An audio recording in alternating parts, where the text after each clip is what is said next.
Might as well. So check it out. Yeah, you know I'm always fierce. In the fashion that I wear, I be stunting on my peers. Diamonds glare, make them steer. In the verse, switching gears. Moving forward, never rear. I don't even look in mirrors. Yeah, you know I'm always fierce. Garments in my closet so fly, they need a passport. Fabric imported from Indonesia, need a visa. Popping tags at my leisure. Shift gears, two-seater. I don't care if I'm on a bus or a 10-speeder. You will never catch a mega in a dusty. Yo! Hey, What's up, everybody? Happy Halloween. It's Spiritual Week. It's Yes. Spiritual Week. Officially, we're kicking it off. Yes. All right. So, you guys, welcome to Fierce Entertainment Live, episode 23, Yes. our Halloween special. Woo! I hope that you guys are all safe, healthy, and blessed. What's up? Yes, yes, we are. Oh, man. So, I'm Rob Henlon, a.k.a. Mufasa, a.k.a. King Julian. I like to move it. Okay, Julian. That's what I call for. I like to move it. I like to Wow. Okay. Oh man, so I'm joined by my little sister Jessica. Jessica, what you got going on over there? Me. I am a Something- everyday princess. Like what? What? Is something wrong? Is something different? Is something Nothing's wrong. Nothing's wrong with you. I just trying to figure out. You got all kind of sparkly things. I'm just a princess. My headdress is from Ash Rock. Ash Rock. Yeah. Yes. Wow. Okay. Yes. Support the local artists. Yes, we are. All right. We got my sister from another Mister, Starr Dalton. What up, Starr? Hi, everyone. Yeah. Okay. I see. We rocking the feathers. I see you, Starr. I don't know. I actually had a bola. I got a lot of them. I And love we all- that. That is big, Star. That is a lot. Yeah, it's Wow. custom made from actual Indians. Oh wow. I'm hating. On Etsy, yeah. I'm Handmade. hating. They're actual Native American. Yes, that's her. That's her roots. your Represent my people. heritage. My mom's side's Wow. Cherokee Indian. So. Okay. Yes. All right. And we got the man himself, Woo, Mr. woo, woo, Halloween. woo, woo, woo. Mr. Halloween himself. I Matthew know that's Cooley. right. What's up, Matthew Cooley? Let's see. Let's zoom in on Matthew again. I want to see what he got going on. Matthew? Oh my I God. love it. And I got a picture of my dad up here with me. So Your dad. Oh, nice. Oh my goodness. Oh, you got the crown on. I see the crown. Okay. Oh, yeah. there it is. Okay. That's the I crown. want that He's crown. No, he was supposed to give it to me. And Y'all then gotta wait next year. we gotta have to rock, paper, Take scissors turns. for it. And then it looks like his hair gonna catch on fire. no, Are those real flames? it's real. You could- Oh my God. You gonna pull a Michael Jackson on here, or you gonna burn down that damn that sheet behind you, that bed sheet. What kind of product are you using tonight? Is it safe or should we be concerned? Oh, you guys are fine. Oh If man. I have to cut away real quick, you'll know what happened. Yeah, cut away. Right. You're gonna be on fire.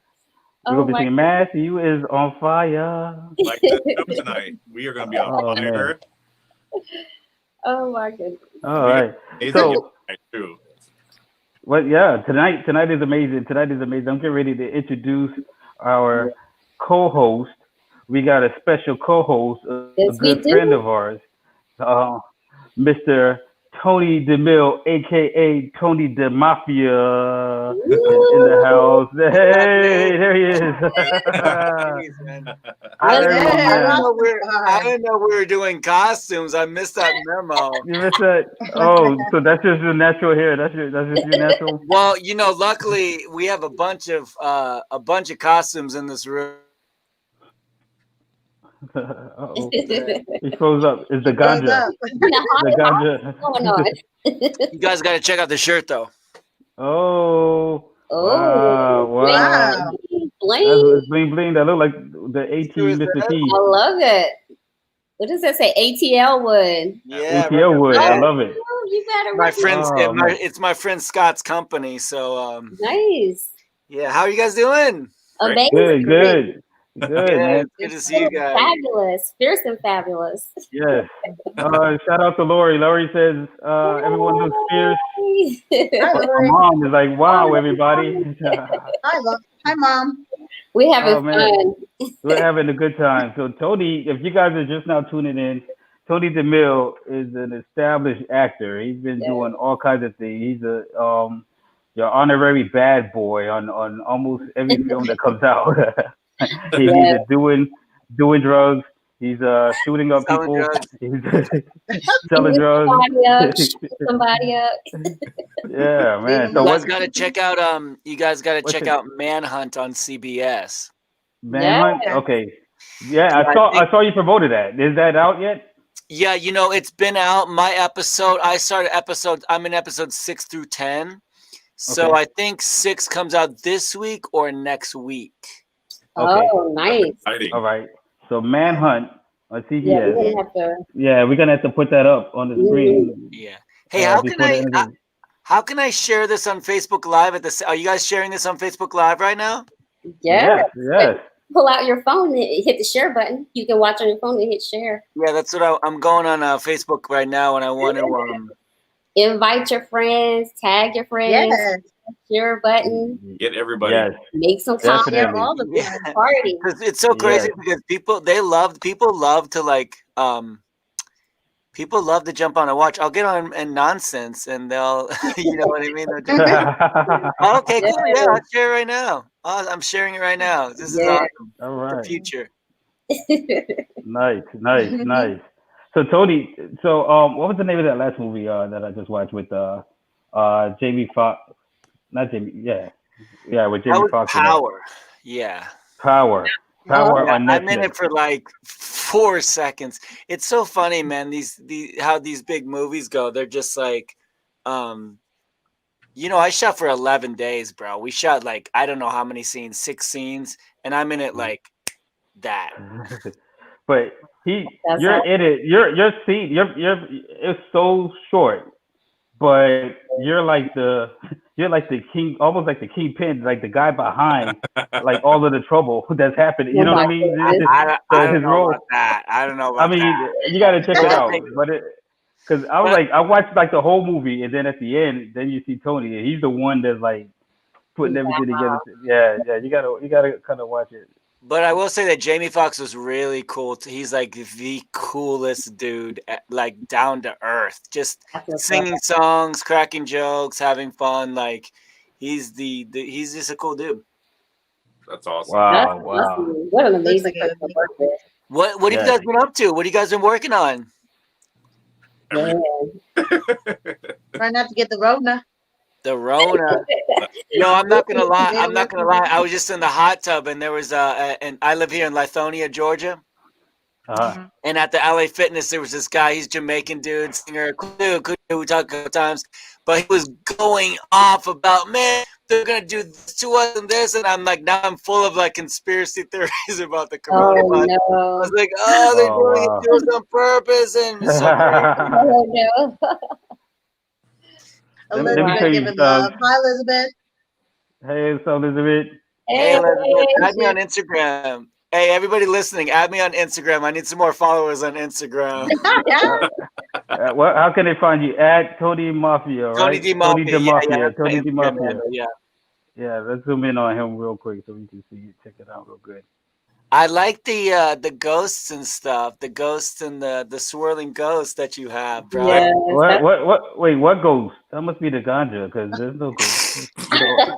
You're the only one. You're the only one that sees them. Ghosts everywhere, man. Oh, I like that. Is that Ivan the Great or Ivan the Terrible? Vlad the Impaler. That's right. That's Yeah. Oh man. Cool. So good. that right there is important because we're playing some trivia tonight, and that is one of the trivia questions. So what he just said. Wow. So we can answers already. Right. Yeah. Okay. Yeah. So those of you at home, be ready. You know what I'm saying? Get your pens and paper. We're gonna be doing some trivia tonight. We need you guys to join in. Yeah. But so if this is your first time joining us, definitely subscribe, share, start sharing now. We're gonna have a fun time. We got some magic. We got a Bizarrist coming up. But Oh, the we're gonna have Mentalist is coming on we too, got right? the Yes. Mentalist. Him. We got a fire. I don't want to call her a firefighter because she doesn't fight the fire. She's not a firefighter. But she plays with fire. She's a fire performer.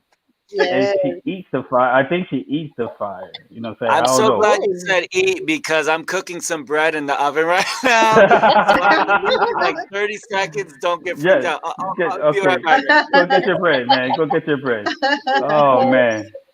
Oh man. So that's Tony DeMaffio, and like I said, we're gonna be having a good time.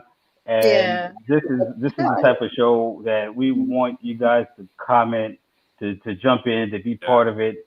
And like I said earlier, we have all kinds of footage on our YouTube. So if you think tonight is fun, go on our YouTube channel, Fierce Entertainment, and check out some of our previous episodes as well as tons of footage from our past events, our fashion shows, our social networking events. We're always doing something crazy and fun. And if this is your first time joining us, welcome. And this is very much like a happy hour vibe. So, I got my old school goblet right here, Rob. Shoot. Check us out. Our Instagrams, our Facebooks, everything. Like, subscribe, check us out, interact. And even with us right here, you can leave comments here and happy Halloween. Yeah. That's right. So who shared? Let us know. Did you share it? Let us know if you shared. Yes. Tag your friends, make some comments. It's a party, and we want y'all in. Yes. Look, Elizabeth Galan is sharing now. Elizabeth Galan. And so Elizabeth Galan, Better Noveas is her line, correct? If I did that right? Yes, Novais. She is a talented designer, man. She is a talented designer, and she's local here, and she's doing I think she's working on a show. I don't know. She was actually on our show earlier, and she talked a little bit about it, but I don't want to give too much away. But she's an amazing, sweet person. Definitely follow her. And Elizabeth, put your go ahead and drop your social media on here so people can follow you. And let's check in. Let's check in on Tony's bread. Let's see how Tony's bread is doing. Tony got his bread. Tony, how's the bread? Got him with his mouth full. No, what it is I went to go get a massage today, and the place didn't work out with time, and I was just like, if I don't go work out or something, I am not gonna be in a good mood. So I had a couple laps in the pool, and I was a little bit rushed. It's all good, brother. It's all good. Take your time. Eat your bread. We're not gonna judge you. We're not here. This is what this show is about. Starr, I love all you guys' backgrounds and stuff. I feel like you guys outdid me today. No, man. You're the star. Yeah. You're the star. Any chance I can, kind of like how Matthew is. I love to dress up. I love themes. I love it all. So, I will say that's Lori's one thing dreaming about of being an actor is you get a little bit over like dressing up. Yeah. You're like, you know what I mean? Just another day, huh? I don't think I would get tired of it. I mean, it's fun when you get to do it. Like I get to do a commercial, and I get to dress up like a certain character. I really shouldn't talk about it because they're making us sign an NDA for some reason. But after this, me and my roommate are going to knock out a couple auditions, so that should be cool. It's fun, Man. No, that's awesome. Tony, now I'll let you do that, and then I do have a question for you. And like I said, after he chews, swallow, and all of this stuff, well, I'm gonna get in. Let's go on with the program as Tony's chewing. So this is Firstober, right, Starr? We got Firstober this one. Tell us a little bit about that. Firstober? Yeah. You guys. So anyway, okay, I'll jump in. I'm not ready. All right. So this week, this month, we've been recognizing October as Firstober, right? And so we've been recognizing Breast Cancer Awareness Month as well as Domestic Violence Month. You know what I mean? So that's what the pink is for breast cancer awareness, and the purple is for domestic violence awareness. So we just want to let you guys know, if there's somebody that you represent, that love, that's going through either breast cancer or domestic violence, go ahead and drop their name. You don't want to, not the domestic violence stuff, but if there's somebody that you say, that you wear pink for, if you wear pink for somebody, yeah, you could go ahead and let's put their name in there and let's send a prayer out for them. Yes, and what's up, Jennifer? Let me just throw in regarding domestic violence.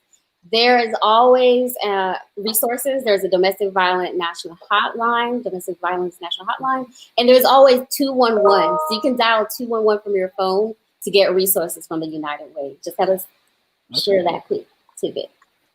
Shout out to Jennifer Mazor. She's a model that worked with us. Very beautiful model, and so she's giving shout out to Jessica. Yes, Jessica, your crowd is popping, girl. And my sleeves, look, my sleeves flow too. Look. Yes, sleeves flow. Oh my gosh! Look, my feathers flow. I feel like a bat. Why nobody? Hey, I want some love. Nobody sending me no love. Y'all guys don't like my feathers, man. Give me some love. I want some love. You look awesome. You look awesome. Thank you. Thank you, Tony. Thank you, Tony. Thank you, Tony. Where's your Kavasi? Where's your Henny Hen though? Henny Hen? I don't have any Henny Hen today. I got a little What do you got? A little cerveza in there? What? That's a little rum and coke. You know, my brown drink. What kind of rum do you like? Oh man, I could go with Appleton. I like Ocho Años though. Bacardi Ocho Años would be like my go-to. And then my family's from Panama, so I definitely got to say Abuelo. That Abuelo rum. Yeah. So shout out Lori's mom survived breast cancer. She's cancer free, and her grandmother had it. So shout out to Lori's mom and her grandmother. Yes, that's so beautiful. And thank you, Jennifer. She said we all look awesome. Thank you. I'm taking that as a compliment directed towards me. Thank you, Jennifer. We love you. Yeah, man. It's crazy. My heart goes out to people who are in a domestic violence situation because I feel like I feel like it's common sense to be like, oh, well, why don't you just, but think about it, it's kind of, my stepdad was a very abusive, and it's kind of like, I think like now, like, why don't you just do whatever? Why don't you just do that? Because I was 13 years old.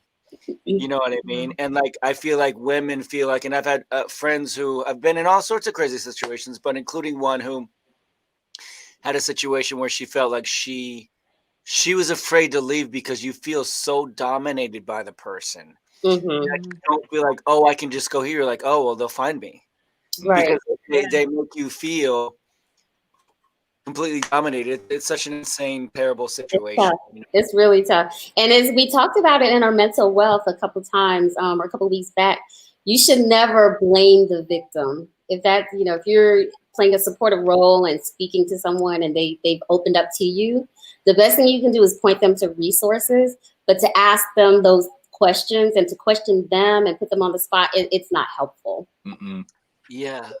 Well, and it's Dax Shepard, who I listen to his podcast all the time, Armchair Expert, and he always talks about his mom. He's like, my mom was a super tough woman. Like, she raised us, and she was in an abusive relationship with her second husband. And he asked her now, he's like, Mom, why did you say? She's just like, well, it was my second marriage and the first one failed. And I kind of grew up in a Catholic family. And so there's all these factors weighing in. And it's not just an open and shut case of like, oh, why didn't you just leave? I mean, if it were that easy, it wouldn't be like, it's not that easy. Yeah. It's psychological too. Yeah. I mean, why do people stay in jobs that they hate for 30 years? It's the same thing. Yeah, right? true. Yeah. You feel in a situation where you're stuck. Wow. So I gotta give a shout out to Elizabeth. She said that she got out. She was able to get out of a abusive relationship. So shout out to her. And I know she's sure How strong. And then kudos, thank you. I see I still listening. Oh, you got and now I'm getting I'm getting kudos. Look, Jennifer said I would probably scare the hell out of her. And she saw me like that for the first time. Very cool Thank you. That's what I was going for. So you're I don't know what I was going for. You're scary. I don't know what I was going for. You know, I got to be, you know, full disclosure. I'm not even into Halloween. I don't celebrate Halloween. I never dress up. I just had this lying around from a masquerade party we had here at the house one time. And I said, okay, I'll throw something masquerade on. Literally, eyes wide shut. No. Eyes wide shut. Invite only. It was family. It was a family affair. You need to get invited to know. Invite only. Invite only. Oh man.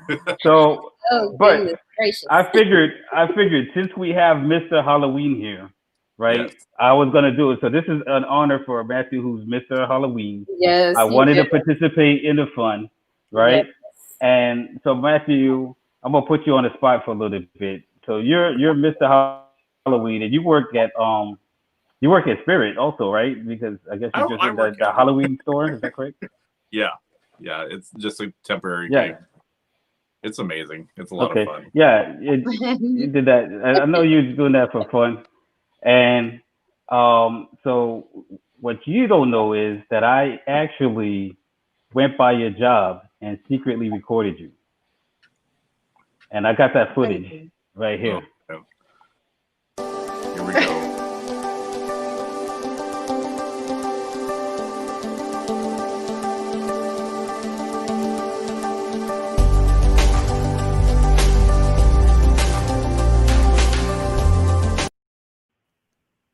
Yeah, that was you.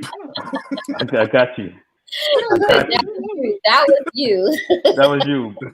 I'm so glad you're able to pinpoint that being specifically me. That was you. I knew it. How did you know, Rob? I knew it. I was like, that is Matthew. I knew I could recognize those moves anywhere. That was Matthew. That was Matthew. But but check it out. Not only did I drive by that same day, when I was driving by, right after I recorded Matthew, I saw Starr on a motorcycle. Y'all know Starr has that pink motorcycle, right? Oh, this will be I saw Starr on a motorcycle. There we go. So I secretly recorded Starr as well. Bibbidi bibbidi bam bam bam bam bam bam. What ya say? Fierce, hardy, realist. From me born I bleed a pride up deep up in me flesh. And we bought up like a lion, yeah we fearless. We say forever fierce, bust like a nuclear. Man rough up and then bulk up, so me must have to wear my zoo gear. So I recognized those braids. I knew that was you, Starr. I knew that was you on that motorcycle. I do like pink. Caramel that. Girls gotta have their pink. So Starr, what are you? I don't need to take over. What have you been up to? Have you been doing modeling or anything, or what's up? What's going on? He can't even see. I haven't done. Rob can't even Wait, see. What? You can't see? I can't see. I'm like, look, I'm about to take this mask off. You really can't see? No. I'm like looking around like for the screen. I'm like, I don't know what the heck is going on. Yeah. All right. So what we got going on? We got some in-depth yes. Well, Halloween, fierce Halloween tips. What we got? So we got some makeup tips. Okay, you guys, I'm out of it. All right, I'm not hearing well with all this hair over my ears. I swear to God.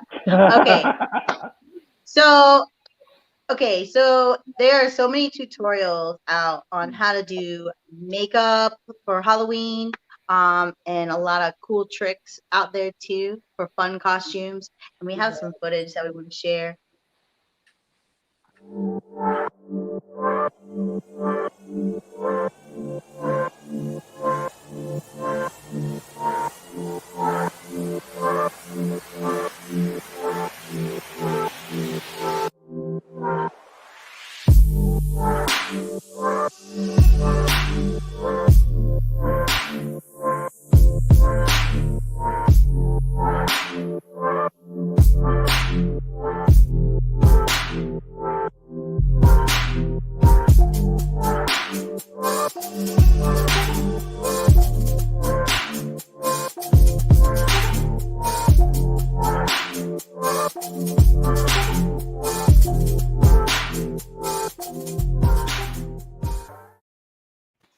Yeah. And I want to add too. I was looking at the Spirit website. They have a lot of videos and tutorials on different characters, and of course you can buy the stuff at that store. So it's pretty cool. It's very educational, and you won't realize how easy it is to do. Once you start watching the video, you're like, yeah, I can do that. So as you saw in that video, it's not that hard. You don't have to be a professional. Nice. Yeah, something's different. Something's different. What did Tony? I'm gonna do some costume changes. All right. And Love it. I'm gonna mix it up today. I'm gonna keep coming out with new. Yes. Keep it excited. I love it. That's awesome. Jennifer's like, wow. So, Jennifer, add me on Instagram. Add me on Instagram. Hey, you heard that, Jennifer? He said add him on Instagram. Tony D Mafia. Tony D Mafia on Instagram. Yeah. I like that look. That's pretty cool. Yeah, you look like a magician, which we do have a magician coming up. Oh, yeah, I'm hoping this guy can't. I hope he can't. I don't know if I want him reading my mind. You better be careful because he some things I like to keep secret up here. So Jessica, do we have yes. So you were telling us about a contact. So tell us. So there is a we have a lot of talented artists here in Orlando. This particular person, her name's Anna. She actually was in one of our shows, and her specialty is the special effects makeup. And she is just amazing. And today she was not able to be on the show. She's in Massachusetts, but she did send a video, and we have footage for you. So enjoy. Let's check it out. What's crack-a-lackin', y'all? It's Anna Sioni here. If you're wondering why it looks so weird and why that thing's in the background, it's because I'm an FX makeup artist. I started my makeup journey about 10 years ago, well, probably a little over 10 years ago now, but I started as a face painter. I face painted for my daughter's school in a couple of events and was like, dude, this is awesome. Then I had a boyfriend who got body painted, and I was like, you can body paint people? And it just progressed from there. I moved to Florida and I started body painting and really honing in my skills and learning a lot about the craft. I've met a lot of awesome artists who helped me and influenced me to, become where I am now. But I've always, ever since I was a little girl, loved everything scary. Like my favorite movie as a kid, like a 5-year-old running around, was The Exorcist. I mean, like, that's creepy, but like, it was so cool. I was just like amazed by the effects that they were able to create on this little girl and make her look so scary. So when I moved back to Massachusetts, where I'm originally from, I started working at a haunted house called Fright Kingdom. Nice. Wow, that's amazing. So yeah, she's pretty amazing, and we are going to have her on our show soon. She actually she had some stuff going on, so she wasn't able to make it today, but she definitely will be here in the future. Yeah. And she's amazing. She teaches too, because when she started out, no one was there to direct her, so she gives back. So pretty cool. She's awesome. Very nice. And Starr, we've done a show with her. Can you remind me, what was it, the Pulse show? Yeah, it was the Pulse show. And we had most of the models, majority of the models were Pulse survivors. Yeah. And we had we had regular designers and then we had body painters. So it was a very touching show. And we brought the community together. We had the first responders that attended, and just bringing them together was like a tearjerker, and a step for the healing process as well. Absolutely. Beautiful. Yeah. That show was in front of the Orlando Eye too. Yeah. Amazing show. Yes. That was a fun show. That was definitely a fun show. There he goes. Looking good. I gotta represent. I love it. Now that's a real costume right there. All right, Yeah. Signal, come on, Signal Brigade. Yep. Airborne. Lieutenant over there. Ladies love a man in uniform. Yeah, I hope they love a man out of uniform too. So you was over there at Fort Bragg? Man, I did my Fort Benning. I did my airborne training in Fort Benning, and then I went to Korea for a couple of years. Okay, Korea. Who? And I was in Fort Gordon too, and Georgia, Fort Benning in Georgia, Fort Gordon in Georgia, and then Fort Lewis up in Washington for a little while, Fort Knox in Kentucky, and then over in Busan, Korea. Busan. Okay, so you was with the Air Force. Yeah, they were right next to us. Yeah. Yeah, man. Matthew and I was up north. We were the speed bumps. Where, Osan? No, I was at Camp Stanley. I was at Camp Casey. Oh yeah, it's pretty far north, right? Yeah, it's up the north, last right major installation before you get to the DMZ. Nice. Yeah, down there you just hear about these places that are just like. You know what's funny? I remember I watched a lot of Dawson's Creek at the time on and I remember watching for the first time over there on what do they call it? Armed Forces television? Yeah. AFTV. Yeah. I think I watched The Matrix. Oh. I was over there and remember watching The Matrix and be like, oh, it like blew my mind one Saturday night. Wasn't a whole lot of stuff to. It was crazy. Being over there was crazy, wasn't it? You guys? Mm-hmm. Yeah. It was crazy, man. It was definitely crazy. And there was no Facebook, there was no phone, there were no cell phones, there was no FaceTime. You called your family at like 8 o'clock in the morning. So it was crazy. You write letters. Write letters. Email had just started to like take off a little bit. Yeah, it was crazy. Yeah, when I was there in 2000. I mean, no, not even 98, 99, 1998, 1999, and yeah. That's when I was there, man. Really? Yeah. Oh, bro. Wow, look at that. I was there till from December 31st, like December something, right before the New Year, I think, 98 to right before the New Year in 99. Okay. Wait a minute. No, I digress. I wasn't there. I was 97, 98. My bad. 97, 98. It's the military man, because I was in Kuwait in 99. Oh yeah. I don't know where I was at. Somewhere in the late. It was in the late 90s, Rob. Yeah. I don't know where the heck I was. 96. Okay, but shout out to Tron. Shout out to Tron. DJ Tron. Keep the show moving. Our very own DJ Tronny Blaze representing Atlanta. He's over there at ATL. With you, Tony. Is he up here? How's he doing, man? It's so crazy, man. I know a bunch of really good DJs in town, and they're like, cool, all the clubs and the bars are closed. Like, what do we do? He's busy. Yeah, Tron is working. Atlanta Braves. He does a lot of corporate events, Zoom corporate parties. He's getting a paycheck. He's getting paid. Good. Oh, man. It's so hard, I think, with the whole situation we're in right now. Like, so many small businesses have been having a really hard time. Yes. Definitely. Like people who are killing it, not like the best DJs at MJQ, and then you see her on Facebook and she's just like, I don't know what to do. You know what I mean? Yeah. Yeah. It's tough. It's tough for the art community.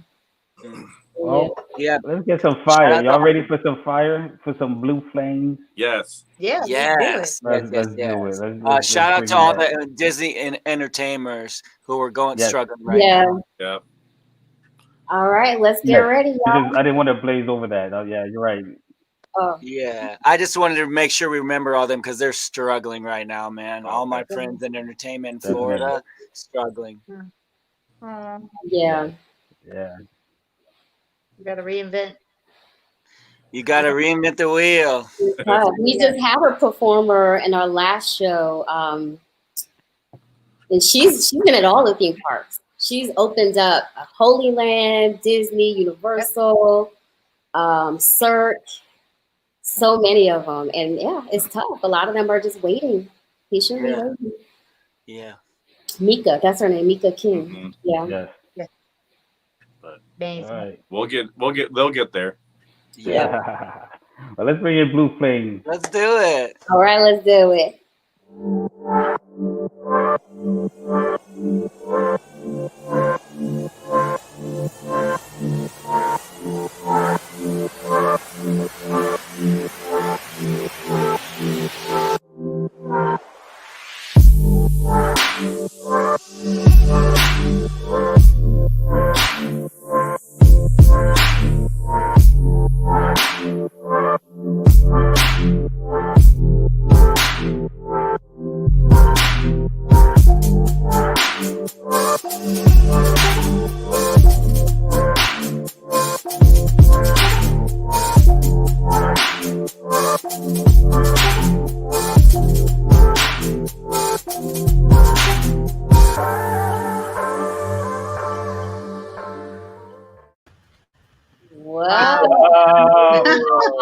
How in the world do you start doing that? Oh man. Hey. Next What's up? Welcome to the show. Yes. How you guys doing? Good. Good. Oh, I Oh like your man. shirt. I've been the flames. What does it say? Thank you. I've been the flame. That's one of my marketing T-shirts. Actually, you can buy this T-shirt online. I have a link that I can send you guys to get this T-shirt in different colors. And I'm working on some more slogans. So I'm really, really excited. Thank you guys for having me. Yes. Thank you for being here. So I see you're in your kitchen. You're in your kitchen, and I see that fire extinguisher out there, which I guess you need it because if you in the kitchen eating fire, I guess you gotta have. Hey, what's up with that? How do you decide? How do you decide? You go to one day. I wonder what this fire tastes like, and then you just like put it in your mouth. How do you get into that? I just need to know. Also, with I have my. Oh, you just. Oh, nice. I love it. Fire truly found me with what I'm doing. I keep a fire hydrant to represent the safety of what I do and how important that is to me. Because some people see it and they're like, oh, it's just fire and it's fun. And so for me, that's truly what represents the importance of, being a fire performer and being able to have this gift and do it. I love it. I love it. Yeah. So in other words, you should be just playing around doing whatever the hell you want to do with fire because it could burn your curtains down, right? What you said. I always say respect the fire gods, respect fire in the element of its, itself with, and all that its glory. And so for me, I think having that respect for the element, water, fire, earth. I'm a Virgo, so I'm a earth sign. And so for me, it's a respect. It's a respect. It's a ritual type of energy that I build as I perform. So it's a lot to me. Yes, and I was actually kind of showing you guys the crown. Also in the back, I have a fire crown as well that I use in a lot of this one here. And I use this in a lot of performances, and it was actually custom made out of Russia. And so it's my head only. And so what I love is the investment that I can give back, into props. Like props are my toys. So I just thank you. Yes, thank you guys for having me. It's a fire crown. So you go ahead, Matthew. You and I actually had a really good conversation yesterday about creativity and, how we got there. But we also shared, and there's, about two other people in the group that share the same commonality that you and I share. And what is that? I am Air Force. I'm retired Air Force, now medically retired. I am a PTSD veteran. I've been now for about, I'd say 12 years. I was stationed in Seymour Johnson Air Force Base, North Carolina. I had a very interesting career. I worked in supply management on the flight line. So I love airplanes. So for me, I guess, fire and hot, especially working with fighter planes. I worked at that time with the F-15 and it became obsolete. And so we moved up to cargo and things like that. But I supplied from the gaskets to the engine back in the day. That was my job. And rendered things serviceable. I did serviceable and unserviceable work as well. And so I love what I'm doing. Work closely with the crew chiefs and the pilots, so you get to meet a lot of characters. Yes. So actually, when I was in the Army, I was aviation, so I worked flight operations. I was flight op. Awesome. We had a different, it was a different energy. Those were the ones with the coffee and the cognac. That's Rob. That's what Rob was doing. But you know what? This is so cool. So we have 4 service members on the screen. So if you're watching, drop an American flag, red, white, and blue heart emojis, and thank you all for your service. Like that's amazing. No doubt. Veterans Day is coming up next month. Yes. And so we gotta definitely virtually hang out or something. You know what I mean? Yes, got to do something. Call it And- the virtual NCO club. I don't know. Yeah. Officers in here though. Let me make You sure. got, you got your lieutenant up in here. I had Lieutenant Dan. It's okay. I'm a cool one though. I was a cool You're one. cool one. All right, we let you hang. We let you hang with us. yes. Oh man. And if you're watching at home, and you know a veteran or you are a veteran, go ahead and drop your names on the comments so we can show you some love as well. Send it to all our veterans some love. Yes, all of the veterans that paved the way for me and for you guys. It's truly been a blessing being able to serve. My ex-husband was a Special Forces Ranger, so I was also a parent, a mother, wife in the service. Wow. It was a lot. It was a lot, but we definitely have created this amazing little being, and she's a big being now. But she's amazing. My only one, and I'm just glad to be able to do something now that keeps her interest. You know, they're 19, so it's like, mom, you know, like where? Yeah. And now she's like, Mom, what are you doing? Like, how do I do that too? And so it truly is an honor, you know, to be able to come out of the military and go into training. I trained as an engineer, computer engineer. So I have a background in engineering. Wow. And You ain't no joke. it's no joke. Computers, especially. I said you ain't no joke. I always say, get out there and learn. Like, never make every day a learning lesson. You know, you should never know so much that, you know, you're not learning. And you're not, we were talking about it, me and Matthew's certifications. You know, in the military, we believe in certifications. You have to be certified. And so, you know, that goes back to even working as a fire performer. I'm fully insured. I'm also an ACE member as well. So for me, it's important to have those certifications to show people how serious you are about your craft. You know? Wow. So let me ask you this question that everybody wants to know. Yes. What does fire taste like?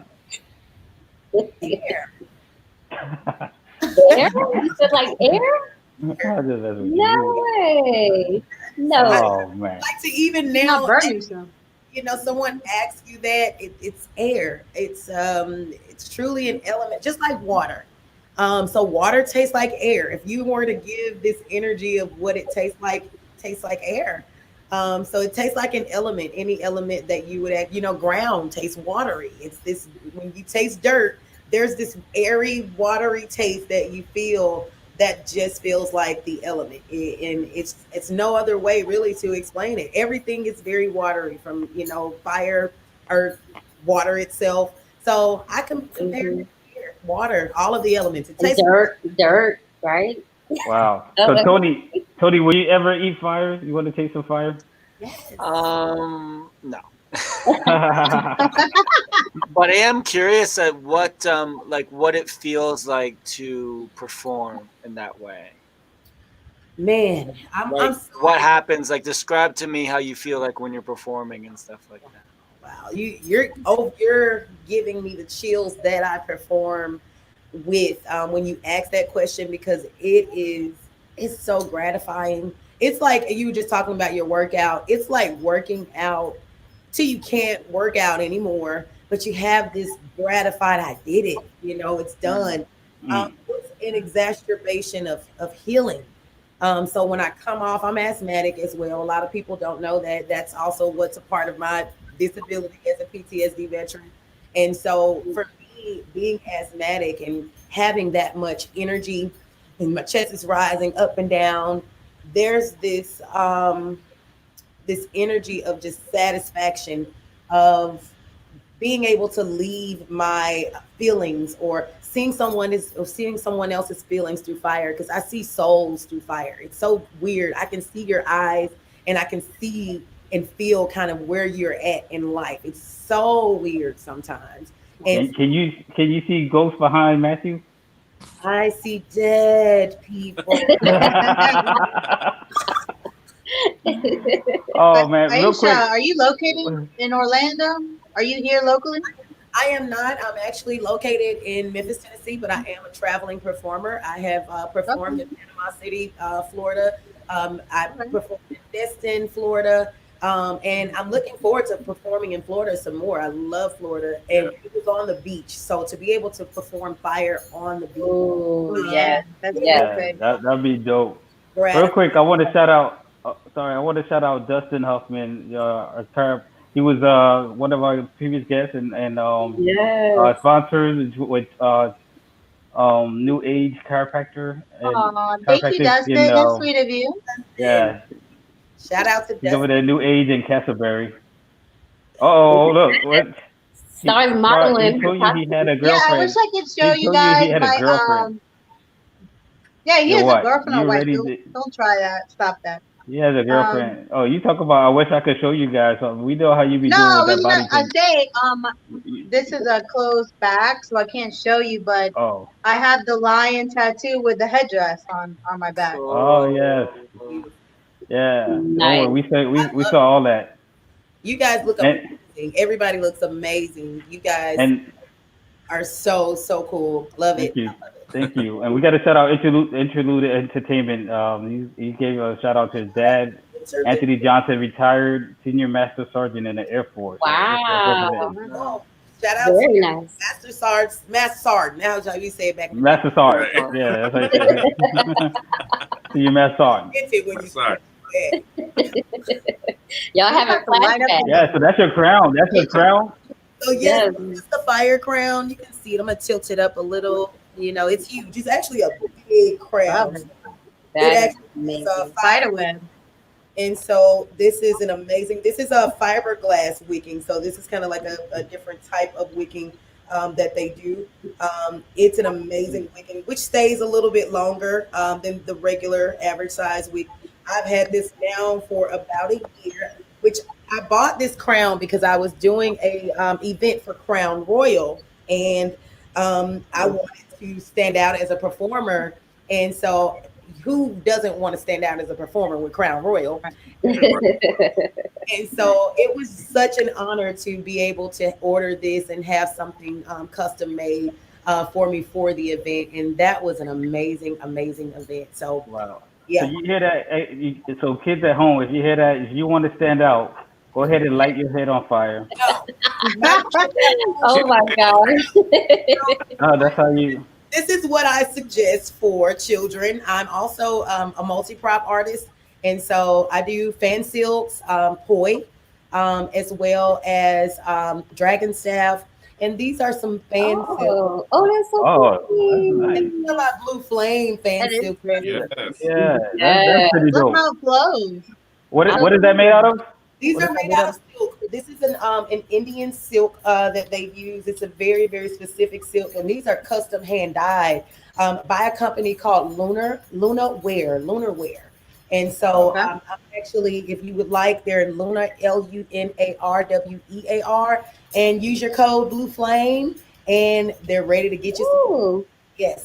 And so I've been really grateful to have people like that sponsor me and send me great things like this, because I had regular silks initially, but I had someone send me these Lunar Wear, and I was just so amazed by. Yeah, that's beautiful. Yeah, So it just flows. what do you so do perfect. with something like that? Do you take that to church? Well, I mean, what do you?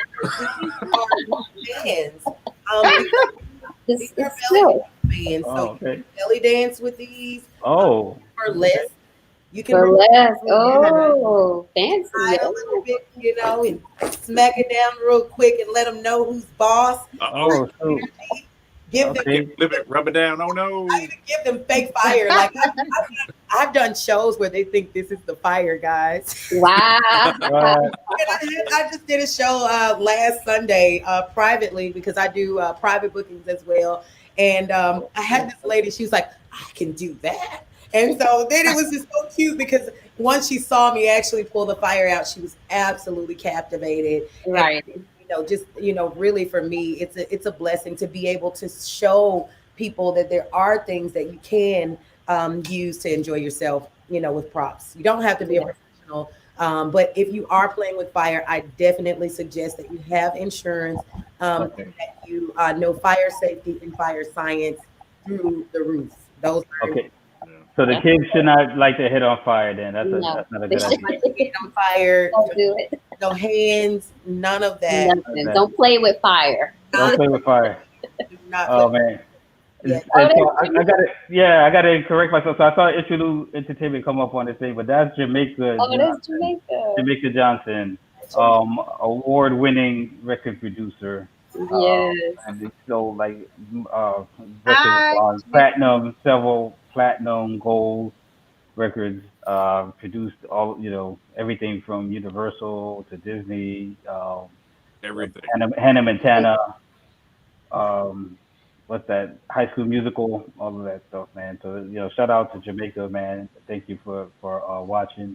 Yes. Showing some love. He's family. He's fam. He's family. And by the way, so speaking of music, because he represents a lot of artists. And Blue Flame, you've been into music videos also. So you've been booking because like that's like a hot thing that nobody else has. Like a woman dancing around with the fire and stuff like that. So you've been doing your thing. Thank you. I have been blessed to do some music videos. I think for me, fire was not like this is sexy. This was something just like the gentleman asked. It was a healing that I found, and I think it's veterans we're looking for that healing. And so I think that's what people see in my work. They don't see they see that it's sexy and, you have to throw on some things and sometimes to really get the attention of people. But for me, the importance of the healing when you watch me perform. And so, yes, I've been really blessed to do some music videos. Just worked with a local artist here named Lou Spitta, and we actually traveled doing some work with him. All over pretty much the South. And so I was fire eating in backyards and all kinds of things. Wow. Boy. Really, really, really cool to be able to work around our video and actually go promote it live and on stage. So it was really cool. Crazy. So if you think you can handle hot sauce, you got nothing on her. Hey, come on, actually eating fire. They're fire. Y'all can't another thing that I observed just in seeing your videos outdoors, looks like you were by a lake. During the pandemic, it's still you're still able to perform because you can do outdoors and have people come out to the lake and sit out. Yes. I would love a night like that. That's beautiful. You guys are working up to one, so I love giving my gift back to those really truly that need it and those that support me. And so that's what I preserve giving back my gift for. Usually I do charge. That is something that's important. I have a 19-year-old in college, so it's very, very lucrative for me. Yes. Take care of her, but I definitely didn't start this to have this. I was happy being a retired Air Force veteran. Like I got my tag and everything, guys. So, but to be able to move and be active and give back, that is why I went into the service. So to be able to be a service person again and give back different way is so cool. It's so cool. And I have to tell you guys this story. It's a little sad, but the great thing is that you leave light when you do things. And so I did a show about 2 weeks ago called Art Bazaar Memphis, and I had this baby. He was the only baby in this event, and so you know how that is sometimes. And so for me, when I see children, there's something about me as a fire performer that likes to come down to them, bend down, do some things, tricks on the floor so that they'll be able to see, because everything's above them a lot of times. And so I remember getting done with his this performance, and he was the first, him and his mother were the first people to actually greet me. And his auntie ended up wanting me to do a birthday performance for her. And she called me about a week ago, and we lost both of them. And so, I asked for prayers, for the Wow. Yes. Oh, Beautiful. Wow. And his aunt just sent a message, and she was like, I just want to thank you for sharing light with him before he left, because that was all he was talking about. And it's funny because all I was talking about was performing for her so that I could see him again. And it truly brought home why I'm doing what I'm doing and why I should continue to do it. I'm also the only African American in my city fully insured doing what I do. So it's a little bit trying sometimes being the unicorn and being different, but I welcome that. You know, that is why, you know, I feel like my mom created me. I've always been the weird kid. I can't. And you said you're in Nashville, right? You're in Nashville? That's great. Memphis, shout out to Memphis, Tennessee. Memphis. Yes, Memphis. my amazing city. They have molded me and put me in this energy of learning how to work hard for what you want and how to hustle, you know, when you need to. And so for me to end up on an amazing panel like this is always an honor. I owe it to Memphis. So shout out to Memphis. Shout out to Memphis. And shout out to Wendy. Wendy's chiming in. Hey, Wendy. Everyone's looking great. Oh, miss you. Yes, we love Wendy. Miss you much. Come back.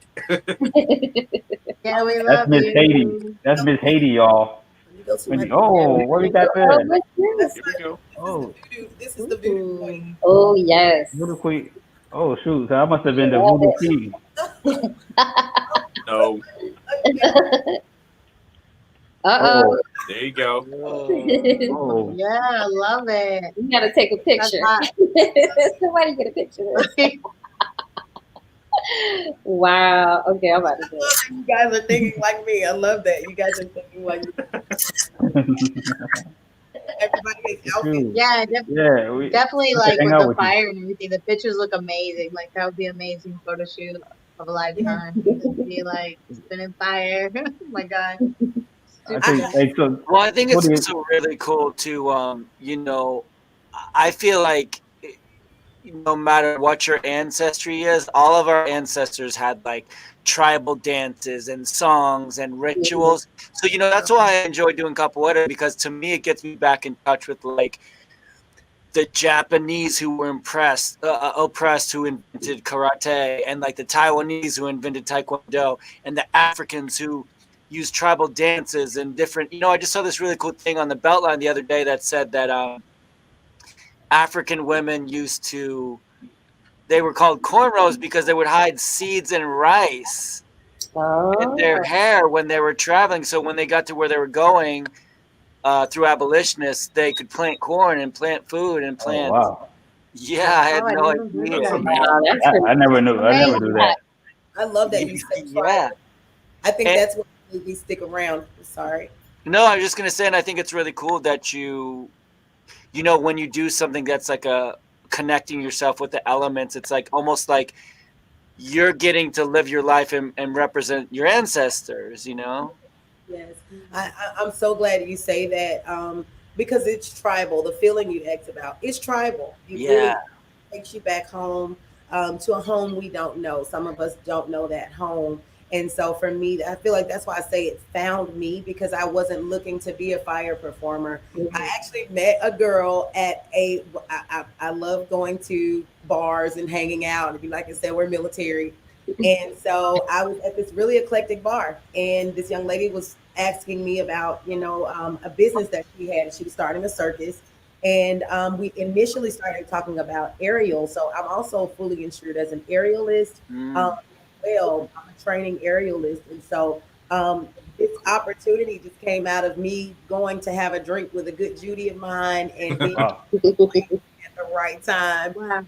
And following through, because I didn't take for granted that these people wanted to show me what, you know, circus arts was all about, especially being an African American from the South. We don't know a lot about circus art. So even when she gave me the information about aerial, I was just acting like I knew it. I was like, okay, yeah, sure. I got in the car and I was like, aerial. Well, I'm glad you said that, because I was acting like I knew what you were talking about. But now since you mentioned it, I'm gonna go ahead and ask. So you say you're aerial. So do you mean you fly through the air with the fire? What is that? actually Ariel is separate from fire, and so you don't want to mix the two. I had a friend of mine. She wanted to do pole and fire. It didn't work out. Oh So, no! Oh no! But it cut the cord that she was on, and boom. She tried to do. Oh wait, you said she was trying to do pole and fire. Pole fire. yes, and so Oh man! So if you thought rope burn was bad, that'd be Drop to your death. Tony, you made a face. okay. Go ahead. My bad. Don't you feel like too, Aisha, that I feel like a lot of people when we get out of the military, we're like, cool, I did that, and now I'm gonna do whatever I want. hell yes. Excuse my language. A family-oriented show, and I love family. Yes, sir. So this is happy hour. It's a happy hour. Happy hour. We're drinking. We're drinking. See, I have to decide.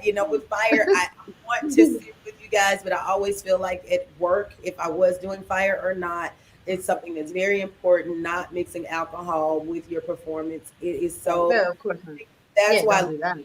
leaving it on the stage is so important. When I get on stage, I want to leave my feelings with you. I want to leave my energy with you. If I'm a little bit inebriated, that doesn't give you the honesty of my performance. I'm allowing the spirits is what I call it to guide me. And so, yes, having that Polynesian, African, Caribbean background, and sometimes seeing it in myself. And I think that's the weird thing. I'm learning about my genealogy through the things that the universe is guiding me to do.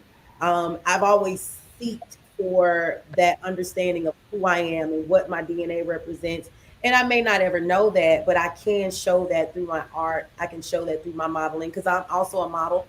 So for me, I've always just finished doing a geisha girl look. I have a voodoo girl look coming up. Just different things that represent what I think I come from, because we may never know that, and so I want to make sure that people understand. You That's can cool. I think I heard. I was listening to Charlamagne the God the other day, and they were talking about. I had an interview where it's like AfricanAncestry.com, and they'll tell you like what tribe you came from and stuff like that. Have you heard of that? Well, I don't believe that. I believe that, but I don't. I feel like that should have happened a long time ago. I should know where I come from. I kind of believe it. I kind of believe that. I do because I've seen. I think was it 23andMe? One of them, they kind of break it down and they say like, okay, what roots, what area, what tribe you guys are from or whatever. They break it down really. Yeah, they break it down. But speaking of believe, right? I want to get into the question of the day real quick, right? And then we're gonna do the scratch and post. All right. Yeah. So the question of the day: do you believe that aliens existed, or that they exist? Aliens exist, and why? So we'll start with Blue Flame, since you're the lady. Yes. She's the lady? What do you mean she's the lady? You guys. You laid on the head, Yeah, she's a special guy. I'm just saying. I honestly never believed there was one Earth. I really feel like there are other people doing what we do, circulating on space in another time. If you watch Interstellar, things like that, they may not be real, but I do feel like if it's being made as a movie, we don't know. And so for me, alien is not always something that's that has the little weird eyes, no nose, and a mouth. An alien can be someone that's connected to the universe, and because some people aren't. And so I think even finding people like you all, we're aliens. They're not people like us. And so you get to find a like mind and a like energy that gets you, and it can explain how they get you. So for me, aliens are definitely what I call like minds. And so I do believe they exist. I do believe elementally, and I also call them ancestors, spiritual people that guide us through all of our life. Just because people die doesn't mean they leave. Some people believe that, some don't. But I'm, speaking in an alien energy, I definitely feel like I have aliens, ancestors, angels, whatever you want to call them, watching over to be able to guide me properly. So yes, I do. I believe they exist. They are around. Third eye, conscious, all those things, numbers, angel numbers, all those things come from somewhere. And we don't know the definitions to them until we start seeking that knowledge. And so for me, even angel numbers, 1111, I just started seeing 1111 for no reason. I'm like, what is it? Why am I seeing it? And this was before fire and anything, that I was doing in the circus arts. The universe was making me aware of what's around me and if it's okay to continue to do what I'm doing, and if it's okay for me to have the people with me to bring around to do what I'm doing. Because sometimes you got to let people go, and you have to be in tune with the universe, which are the aliens, to be able to recognize what's good for you, what's not. Wow, I love it. deep. That's deep. That's good. Okay, Tony, I'm gonna ask you. We're gonna ask you the same question. Do you believe that aliens exist? Why? I believe, in the potential of anything, because I think there's, we don't. I think when we come to Earth, we put blinders on because it's like we come to Earth to play the game of life. So I believe in the potential of anything, but then also I believe, there doesn't have to be. Do you know what I'm saying? Like, it doesn't. Do you know what I'm trying to say? Like, I believe in the potential of it, but I don't know that there would have to be. And it's not from an egotistical perspective. It's just from a perspective of, I feel like when we die, we're in the spirit world. And when we come to Earth, we come to learn certain lessons and go through certain things. And so, I just don't see a necessity for aliens because we're all aliens. We're all spirits. We're all whatever. Do you know what I mean? But at the same time, they say the universe is infinite. So, there could be 1,000 planets of beings, Like fire performers that eat playlists. They do everything. They certainly could. I mean, the Canadian Prime Minister or the Canadian Secretary of Defense said that there were, and that they don't contact us because we operate on such a basic level as humans. We're always fighting. And they're just like, we can't deal with that energy. I think there's a lesson there. I think we need to focus on our Earth, and America needs to be people focused. It's so funny because we're always like, love it or leave it. We should obey the government, as opposed to being like, the government should make life for humans on Earth so easy and fun that we're just that change and progression is just natural. Because, if we're always focused on hey, let's give people enough to eat. Let's fix the environment. Let's make life easier for everyone. I think that's more important than whether I guess there's aliens. Do you know what I mean? Because we treat each other like aliens. We're sitting here being like, oh, these dirty Mexicans need to go back to Mexico. You're like, what? Right. You know what I mean, dude? We need to focus on people on Earth and stuff. And if I were an alien, I'd be like, yeah, I'm not messing with you guys either. You guys need to figure it out. Put it together. Crazy. And remember to vote. Okay. Vote, yes, please. That's one thing. I just filled out my absentee ballot today. Vote, please, no matter who you vote for. Vote, because it lets people know that we're paying attention. Yes. Yeah. I voted most definitely. Yeah. And if you fill out an absentee ballot, you need to drop it off at the polling place. In person. Yeah. In person. I'm going to put it right in the box. Trust me. Yep. Don't mail it in anymore. It's too late. Too late to mail it in. Yes. Okay. So let's go with Jessica. What? You're an alien. What I do? oh, you asking me? I happen to know. I didn't know you would ask me. Tough question. I believe in angels. I believe in angels. Grew up very spiritual, religious, and I guess traditional. So I do believe that there are other beings around us, good and bad. And I don't know. We just have to. Well, let me ask you this then.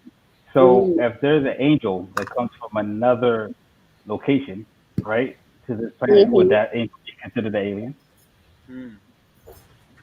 I guess. I mean, it is what you call it, right? I guess it's Yeah. an interpretation. I Yeah. mean, it's all about interpretation, but that's a definition of a alien.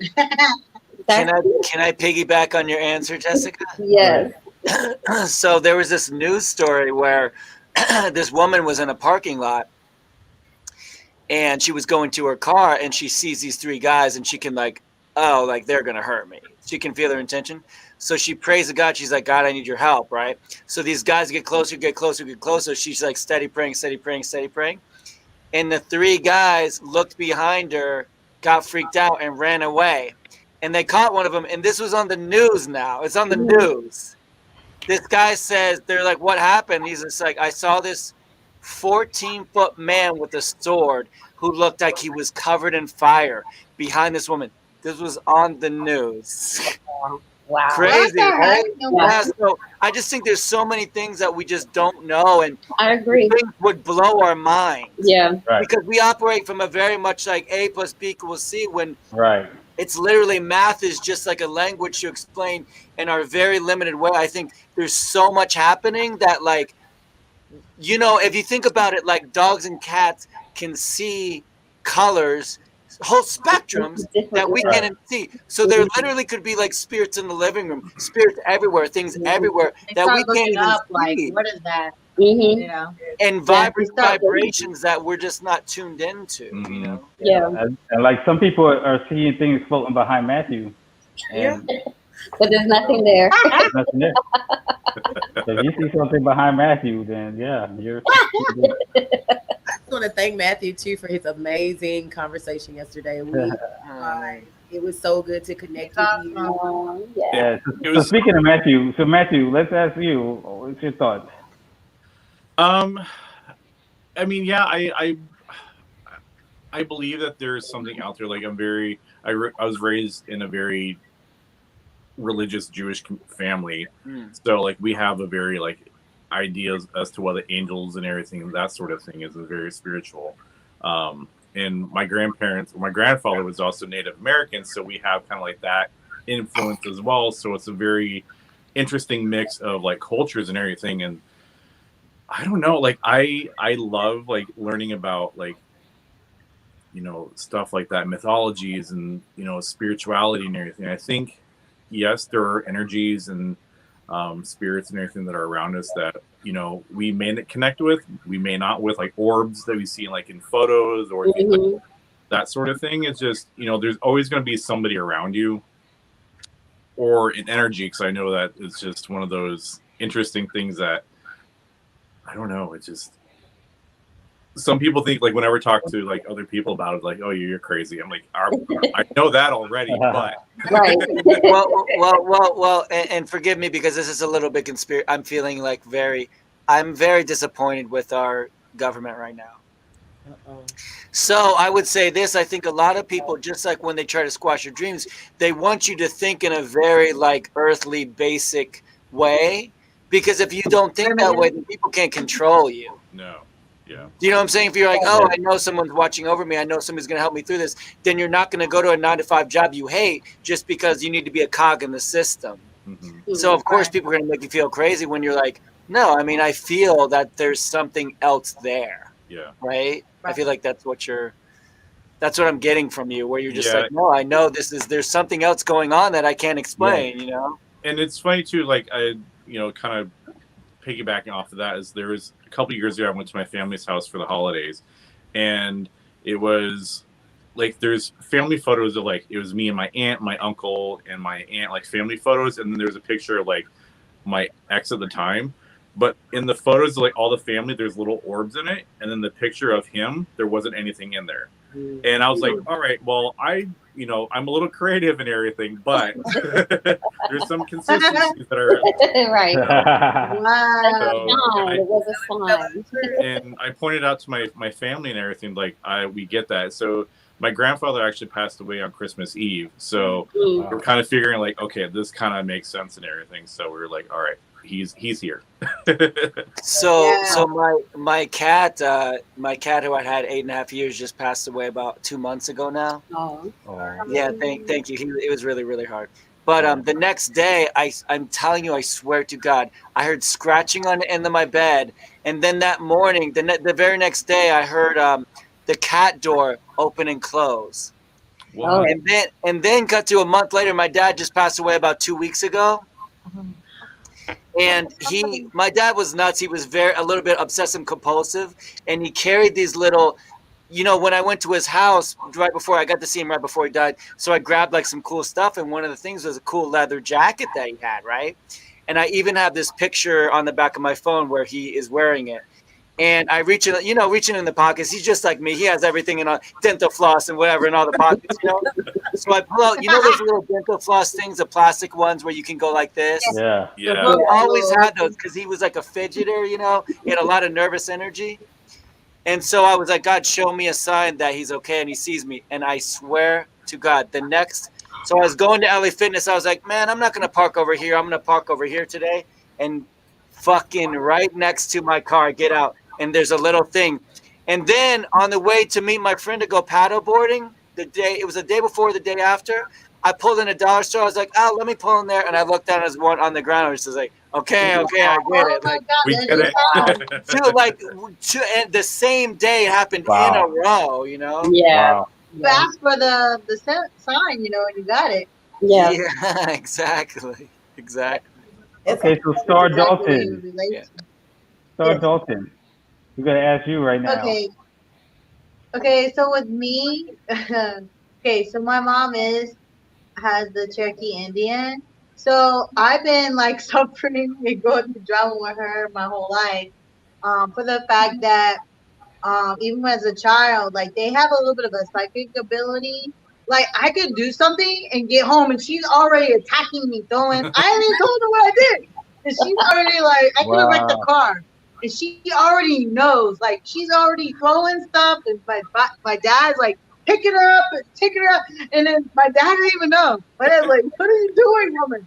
He just keeps trying to like protect me, and she wrecked the car, and I'm like, "How does she know she wrecked the car? How does she know?" So I've been going through that my whole life, where that little stuff's going on, and then not long, like she sees ghosts. She claims she sees ghosts. I pray I never see a ghost because I'm not mentally built to handle stuff like that. like I'm not. Like, please never let me see a ghost. Like I'll have problems. But anyway, she's built like that, and that's another part of Indians. Part of the psychic is they also see like past relatives and things ancestors. like that. So I've been around it. I just never experienced it. I know, like, just regular, like, with relationships and stuff, they say women have psychic ability. I don't know if it's just an intuition or if that's part of my heritage. I don't know. But I'm usually, like, I pick up on stuff. Oh, and then people, too. I read people real quick. So a lot of times y'all think I'm a jerk, whatever, when I'm like, and I call somebody out. But usually right when I meet somebody, I can tell they're not going to be a good person. Mm-hmm. She called them out on the first. They're not going to do no work. They're not going to be nice. They're going to be two-faced. I can already feel it. And so y'all think I'm being a jerk and whatever, but I'm not being. You sound like a Virgo, Starr. You sound like a Virgo. I'm a Capricorn now. I'm a Capricorn. Some closeness, something. All my Capricorn, 100%. I read my thing, and I'm everything but lazy. Everything but lazy. Hey, shout out to Aaron Peel. Hey, Aaron. What's up? Thanks for watching. And you guys at home, if you guys are watching, chime in. Let us know what your thoughts are about this whole thing. Rob, what about you? Do you believe in aliens? I was trying to skip mine. Yes, I was. He tries to get slick like that. Yeah, you do. Well, speaking of energy, my nickname in high school, Jessica, what was my nickname in high school growing up? With the name you gave yourself? Or your name? Uh-oh. That was my nickname. Slick? See, what Matthew just said. Matthew just said Slick. And that, Slick. Yeah, Slick. That's the alien. What? Aliens put that word in. That's the aliens. The aliens gave you that name. Oh no! I never. Quit That's the first playing, time. Rob. First time I heard that. The aliens told him to use that word. No, they did Towards not. you. There's those ghosts in behind your head. The devil's speaking and alive. whispering. Believe that. And those ghosts are whispering. Yeah, so I believe. I honestly, I believe. Obviously, Jessica and I, we grew up in the same household, and we grew up, with the same religion, and but I believe just like a little bit, a combination of what everybody else says. You know what I'm saying? There's things that happen in on this earth that we can't explain. You know what I mean? And it's all intertwined.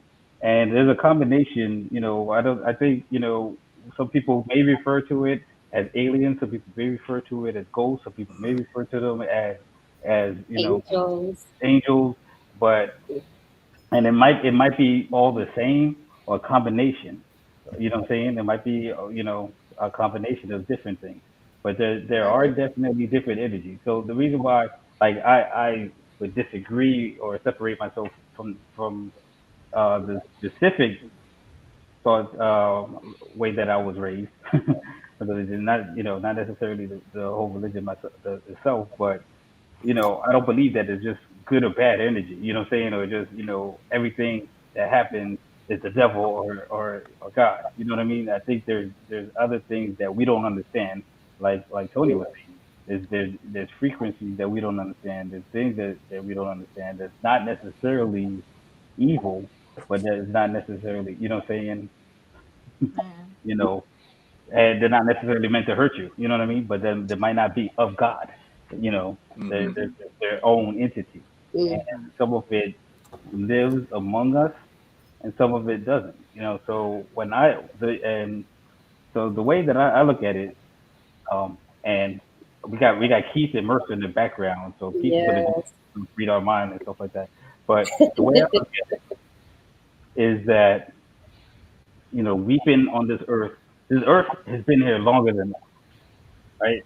But there's things that was happening. Where they're constantly finding different forms. It's like, oh no, this is another uh, humanoid or whatever that was found at this one, and it's not necessarily a Neanderthal. It's a different species of human, and they're finding that these people, this species interbred with this species or whatever. All of those species, and which I think we did. Some of us have those species within us because they were interbreeding and whatnot at the time many years ago, and some of those species died off. But those species, they were doing things. They had rituals. You know what I'm saying? That scientists are finding out. They played with fire. They did stuff with fire, maybe. You know what I mean? They talked to their spirits. They used um, herbs and different. Uh, Now my mom's playing with me. My mom's messing with me right here. It's Bigfoot an alien. Oh, I'm happy with that. I'll tell you in a little bit. So,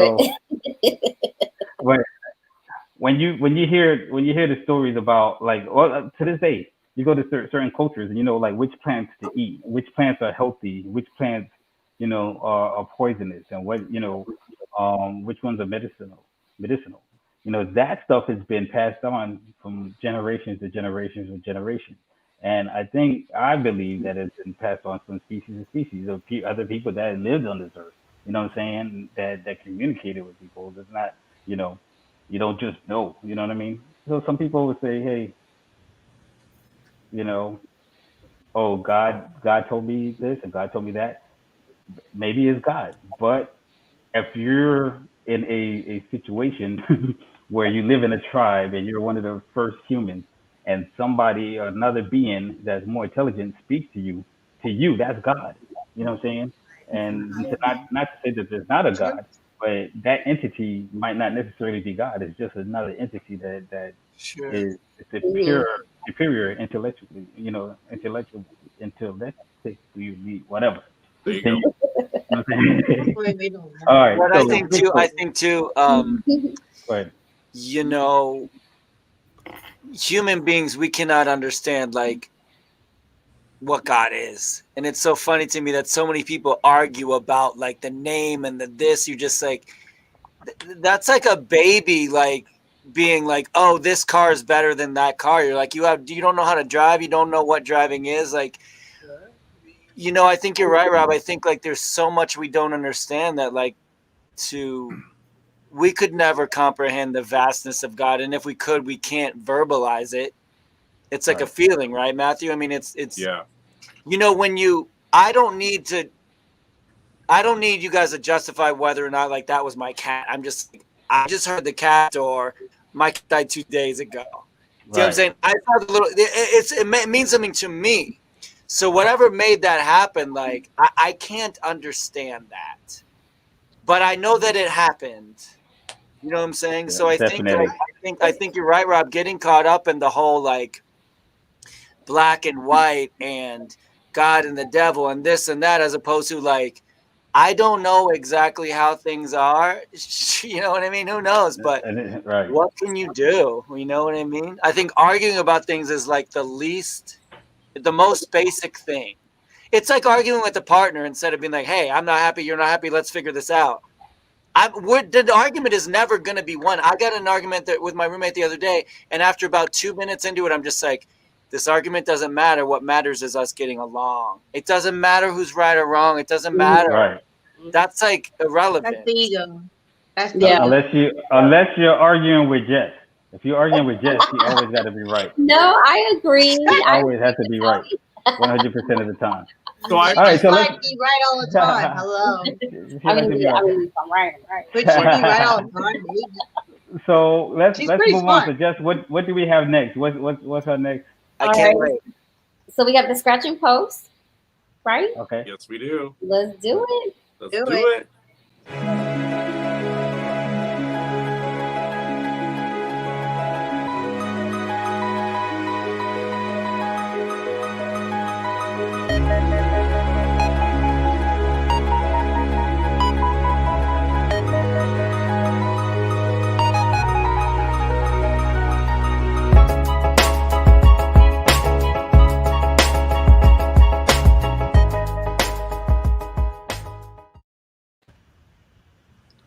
What's up, everybody? Welcome to the Scratch and Post, where I talk about whatever I want to. So since this is our Halloween theme, I have some really cool, like, Halloween-y topics to talk about. The first... Go ahead. Oh, really? Speaking of 5-year-olds and being a family show, there's Rob. So I have some attractions for everyone who's wanting to do, like, trying to figure out what to do for Halloween. There's some attractions that are going on tonight until November 7th. So there is the Haunted Road, which is going on until November 7th. The prices start off at $15, and it's pretty much you're in your car with your family, and you just go through people jumping out at you with your car. I mean, if you want to do that, you can just go to OVT for that. You should know. I should know that. That's another Halloween experience right there. Love that There's OVT. also Old Town, which has their drive-in, which they're offering like different movies throughout like the Halloween season and everything. I think that goes until the 3rd of November. And just go online for the oldtownusa.com for the prices and everything. I couldn't find the prices on there. Actually, they don't charge ahead. They don't do online orders, so you just have to pay when you get there. So it's a drive-in theater type style. Then there is the Tunnel of the Damned, and most of these are in Orlando or Kissimmee, and there's one of them that's in Winter Springs. There's a Tunnel of the Damned, which you just go through and people jump out at you, but it's all like safe, social distancing.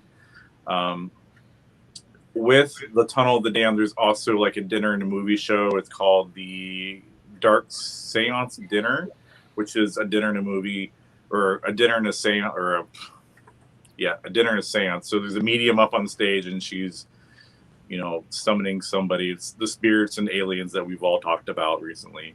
The seance starts off at $88 per person. their menu is quite expansive. I think there's like T-bone steak and everything else, so it's definitely worth going on there and looking at. There's also the Gator King. We had the Tiger King earlier in the year. Now we have the Gator King. The Gator King. Wow. Okay. I went on the website and I was like, okay, this is kind of fun. It's kind of cheesy. And I'm like, everybody had COVID when they were talking about this idea, so this is what occurred. So Gator King. The Gator King. I'm like, it's can't fault them for trying. Right. They tried that. Tickets start off at $13 as well. Keep in mind too, if you don't want to do anything for like Halloween and everything, you just want to do trick-or-treating, the CDC does have guidelines which they're recommending to follow in terms of like trick-or-treating. There are, my tie is crooked. The CDC has some guidelines for you guys to follow. It goes from low to medium to more extreme of social interactions and whatnot. So just keep that in mind. There are some really cool like trick-or-treating, shoots that people are making so you can like avoid contact with people and everything. I'm going to sit at the end of my driveway handing out candy with one of my fabulous costumes and scare the kids. My front yard is a giant Sleepy Hollow Tim Burton style graveyard, so I got to show out. Also, if you guys are looking for, and Starr, we talked about it earlier. Well, Starr had talked about it earlier about like makeup and everything. Spirit Halloween does have some great makeup. I do kind of give caution to people about like the cream makeup. They don't really work well. They don't stay on the skin. They just like smear around, especially here in Florida. You're gonna What was sweat. that? A fly? Do what? What was that? A fly went in your mouth? He's ghosting in my mouth. But they do. But there is like really great kits and everything for you guys to like purchase and try and get the lighting. Yeah. So I love using these. Once I started working there, I started using like these kits. You get a lot of product in here. I was surprised. I did a whole Beetlejuice makeup where I did a bald cap and I used maybe half of the white one. But you get a lot in here. So I was like really impressed about it, with what you get for. How much is this one? So this one's $16.99, and then this little guy's like $5. Stick with the grease paint. The cream paint, it doesn't work well, especially here in Florida. You want something that's going to last you a little bit longer, and using a translucent powder is going to be really well. If you don't have translucent powder, my favorite go-to, especially if you're doing like clown or like anything that's a white-based makeup, is to use cooking flour. Just do your face up and then powder it down with cooking flour, and it's going to lock it in. The nice thing is once you start to perspire, it's going to like, if you know anything about like, science, when you cook, mix water with flour, it becomes glue. So it kind of creates kind of like a mask. So when you go to wash it off at the end of the night, it kind of like just washes all off all together. So wow, that's pretty cool. Then you can eat it. You throw it in the oven. No, I didn't say any of that, Rob. You don't eat it. No, I'm trying to give good tips. You put some cinnamon on it, throw it in the oven for 10 minutes, and then you got a cinnamon roll. 400. Put it in the oven for 400 for 10 minutes. Right. For 10 minutes, mix with some cinnamon, a little sugar, depends, on your taste. And then that cinnamon roll, Matthew. No. Matthew Cooley. No. No cotton candy sweet as gold. Let me see that Tootsie Roll. No. It is. Okay, ATL. ATL, that's true. That's not okay. That's cool for party. From the South. Cool. All right. I see Tony changed into his onesie, his Batman onesie. I got the same onesie. I got the same one. I had the gray one. Tony's ready for bed, though. I feel like this is ready for bed, right? I had the same one. Hey, trust me. No, I like it. It looks cute. Listen, I have the same one. Mine is gray and black. And Does then it fit? so Hey, wardrobe change, Mom. Let's do it. Wardrobe change. Hey, Yeah, go change. Go put it out. I can't. Yeah, let's Well, see I'm gonna tell you. I'll who tell wore you it this. best. I'm gonna put it. Okay, I'll put it. I'll see if I find it. But the I used to work at a elementary school as a PE coach, and I mean, I used to put that on, man. All the teachers used to be like, "Oh, yeah, put that Batman." Yeah. So I was like, yeah, Pre-COVID. I can't do it. Cosplay. Shout out to Pretty cool. cosplay. Yes. All right. For the cosplay. I love cosplay. Cosplay. Thank you for changing the subject. Listen. I needed that. That's a good one. I like that. You got my back. Air Force. Air Force got my back. All right. So now is the time that everybody's been waiting for. Yes. Right. We're gonna bring on the man himself, Keith Kong, who fooled Penn and Taylor, and his birdie, Mercer Blackwell, who is freaking. Both of them have been on our show separate times. He is bizarre. So I don't even know. I'm scared because they're coming on together. So I'm a little bit afraid of what's about to happen. But it's Halloween, y'all. And this is our Halloween special. That's why we're here late. We partying it up. Halloween special. You guys ready? Before they come on, I do want to say I do need to dip out because I have some Halloween-y things to do. Guys, he said weenie. What would you say, Rob? Halloween. Halloween-y, yes. Halloween-y. I wish you guys the best Halloween ever. I look forward to seeing you guys again next week. You brought more fire than I did tonight. I didn't have a fire safety, and so I couldn't bring it. So I just wanted to make sure that we had some fire. You had my back though. This fire is melting. I got all right. So without further ado, all right, Matthew, thank you for hanging out, brother. We'll see you next week. Yes. Happy Halloween, everybody. Happy Halloween. Let's check out Keith Kong and Mercer.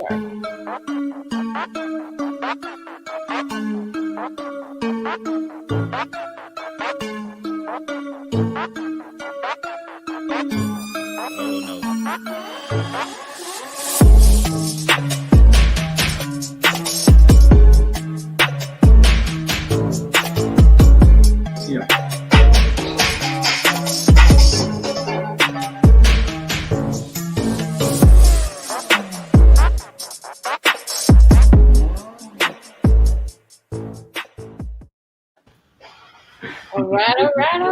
Wow. What's up, guys? Hey, how you doing? Welcome. Good to see you. Yeah. Oh man.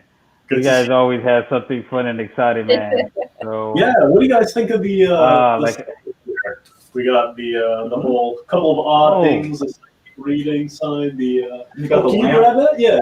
The lamp. Have you seen this? Yes. It's like what do you call the thing that lives in this? The genie lamp. The genie. Take genie in the bottom.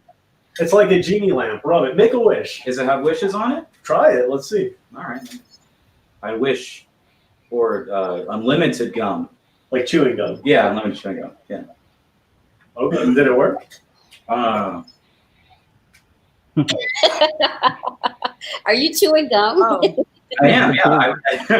Hold on.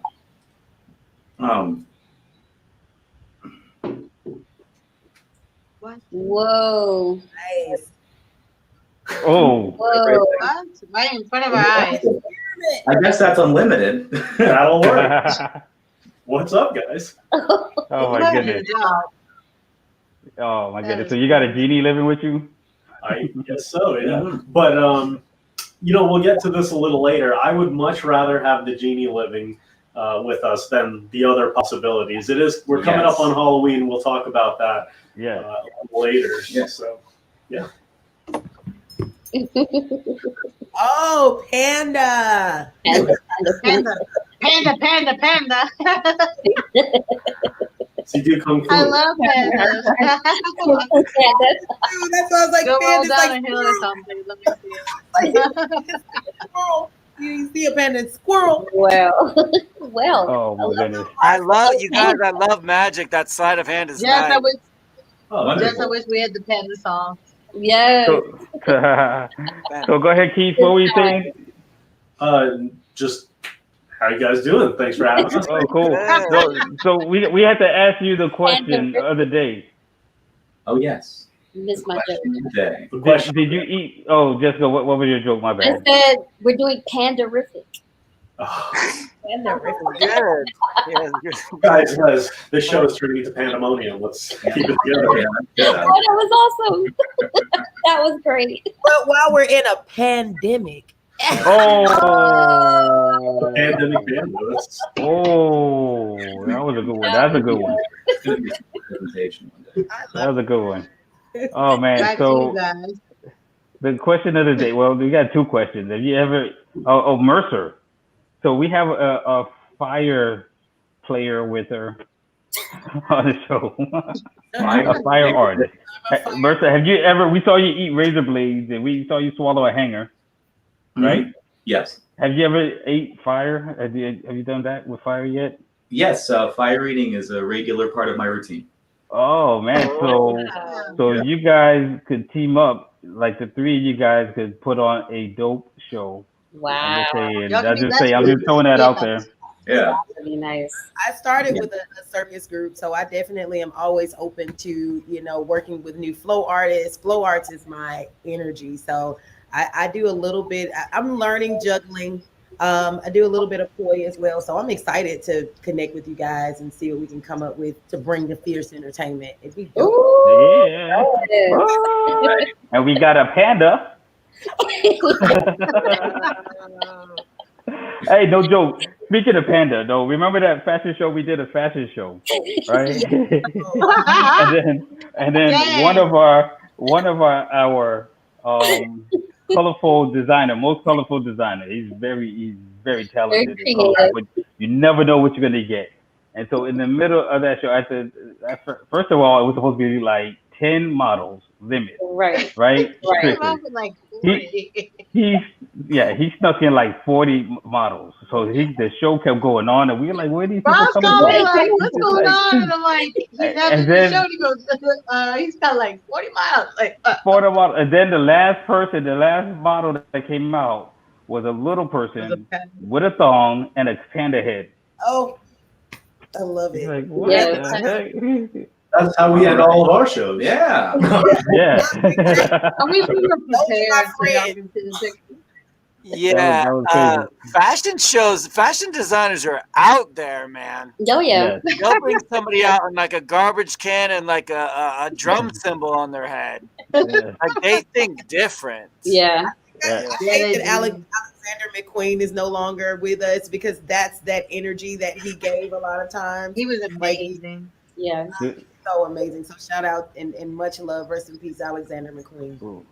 So Keith and Mercer. So Yes. Keith, let me start with you, Keith, because I see the big FU in the back. And the last time we spoke, you were going on a big show. You couldn't tell us all the details. You were going to be on this big show and everything, but we kind of knew. We kind of knew that you were going to be on the show because you did the audition at our studio, but we didn't know what show you were going to be on or what was going to happen. We didn't know any of that, and you kept it a big secret. But you were on like the creme of the creme of shows that a magician could be on. Penn and Teller Fool Us, right? Penn and Teller are like the top magicians in the world. They've done it for so many years, and so Penn and Teller Fool Us is where magicians and mentalists come in, and try to see if they could get one over on them, essentially. And if they do, they get a trophy, right? Yeah, so Penn and Teller are probably Magic's most famous duo. They've been around for years, literally since I started performing. I looked up to these guys. I thought they were great at what they did, what they do still. And Penn and Teller Fool Us is a show that they put together where the best magicians and mentalists from around the world come on and try to perform for them, try to entertain them, and then if you can fool them, that's the cherry on top. That's when you get the Fooler's Trophy. And I actually submitted the concept for what I did on the show. We filmed it at. Whoops. Hold on. Somebody wait. Yeah, go ahead. So you went on mute for a second. Yeah, so we filmed the concept for what I was gonna do on that show at Fierce, and you were there in the audience for that, Yeah. and you can see that it's basically transformed a lot since the inception to the big stage. Right. And I was really happy I was able to fool them, and there's the trophy, and it's been amazing. And can you tell us a little bit about what you did? Because you literally fooled us in the audience when you were preparing to be on the show, and then you fooled them on the show. What would tell us a little bit about the trick? I guess you would call it. I don't know what to call it. I'll tell you. I won't. It's not going to do it justice if I try to explain it. So okay. I'll say this. Basically, I had Allison Hannigan from How I Met Your Mother, Buffy the Vampire Slayer, American Pie. She's the host of the show, and I had her come over and choose a song from a list of songs. And I predicted the song she would choose in a magical way. We had Penn sing it in an unusual way, and then there was a kicker ending. And if you want to see the full video, it's on my YouTube channel, Kong Mentalist. Okay, so just go on Kong Mentalist YouTube, and you can see like the full. And then when you're there, subscribe. Definitely. Don't just watch it. Subscribe, right? That's right, and it's even quicker if you go to my website, kongmentalist.com. You'll see it right there on the homepage. Nice. And so, Mercer, what have you been up to? I mean, what have you been? I mean, I'm afraid to ask. It's been, I think I've been a little quieter this year, just like everybody else, because I'm staying inside.